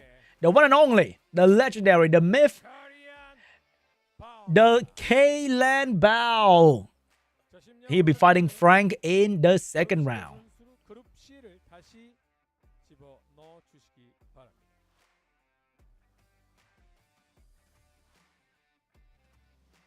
All right, I think he's gonna put the Group C back into the box. for match number. So Group A with Poo and Kilambao, they have now been finished. We have B, C, D left. 자, 그리고 다시 All right, reshuffle the balls right there a little bit. 그룹을 뽑도록 하겠습니다. 신영 해석께서 그룹을 Let's see which group he's gonna pick from the box. I don't think we have a single person for Group D just yet. Is it going to be Group D? 신영 해석께서 뽑은 For the third match, first player is going to be from Group B.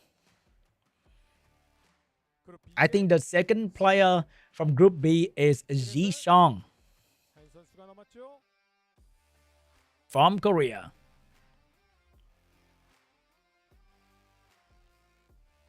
And that is going to be Ji Song in Group B for match number 3. 지승 선수와 맞붙게 될 그룹을 신영 해설께서 뽑아주시겠습니다. And his opponent shall be from either Group C or Group D. Once again, not a single player has been picked from Group D just yet. And this might be a player from Group D. It is going to be a player from Group D. So it's going to be between Etowaru or Takuzo. 뽑아주시겠습니다. Let's see which person is going to be fighting Zisong in the third match. 그룹 B의 And that is going to be Takuzo. 10 선수입니다. And that will automatically decide the last matchup as well. 10 선수 That's going to be Etowaru and TC for match number 4. 마지막 매치 4 그룹 뽑아주시기 바랍니다. Are we actually drawing? Really, guys? We have 2 names left. Oh my god, we're actually drawing. What if we draw a Group A ball? That'd be funny though. There's no more. There's just Group C and D left. D입니다. 그룹 D의 선수는 스킷 해설 뽑아주시기 바랍니다. But hey, the name is going to be from Group D. 첫 번째 And that is going to be Etowaru. 자, 그리고 다음 마지막 그룹을 뽑아주시기 바랍니다. Etowaru is going to be representing Group D from 한 선수가 for the match number 4. And I wonder what is going to be in there. Oh my god, it is actually Group C. C입니다. 그리고 마지막 스킷 해설이 선수를 뽑아주시면 되겠습니다. And the last player from Group C, I think, is going to be TC. 마지막 선수는 바로 TC from Group C. 이렇게 해서 And that'll conclude the bracket for the Asia Pacific Cup for SWC 2025. 매치까지 모두 Etowaru and TC for match 4. 이렇게 해서 아시아 퍼시픽컵 네 매치가 성사가 됐습니다. And that is the bracket drawing for the APAC Cup, guys. 프랭크 커리안 바우 세 번째 매치 지승 타크조 10 네 번째 매치 에토와루 TC의 대결입니다. I love how hype he is. 만족하십니까? 아, 네 뽑으면서도 생각을 했는데 어느 선수가 And guys, I think there will be a prediction event for this cup in game soon as well. It's probably going to open up nearer to the cup date. So you guys can predict for your favorite player who will be making it to the world final. From this bracket, I think 2 players are going to make it to the world final. So that's going to be very exciting. I wonder who. I really wonder who. Because you never know. What if Frank beat Kellan Bao in match 2? That's gonna... That's gonna be the one to watch right there. Will Frank beat Kellan Bao in match number 2? 컵 대회라고 일컬어지는 아시아 퍼시픽컵 대회 대진 이렇게 완성됐습니다. And here is the bracket. Two scores. 프랭크 커리안 바우 지승 타크조 10 에토와루 TC 총 3명의 선수가 월드 파이널로 진출하기 때문에 이제 블럭에서 So as you can see from the bracket information, there will be 2 people going to the World Final. Wait, the third will also go to the World Final. Actually, 3 of the players are going to the World Final. So anyone here will have a chance to go to the World Final. Even if you are pool or score or frank, even if you lose the Kelan Bao, you still have a chance to go to the World Final if you make it to the semi-final.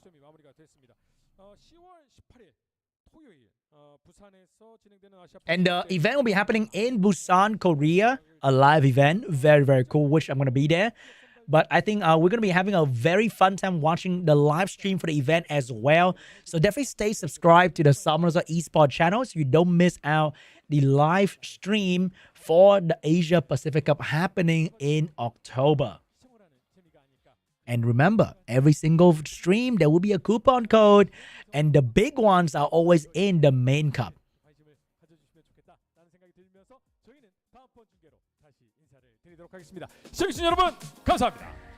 Anyway, guys, thank you so much for watching. And that's it for today's show. I'll see you guys soon. Bye-bye.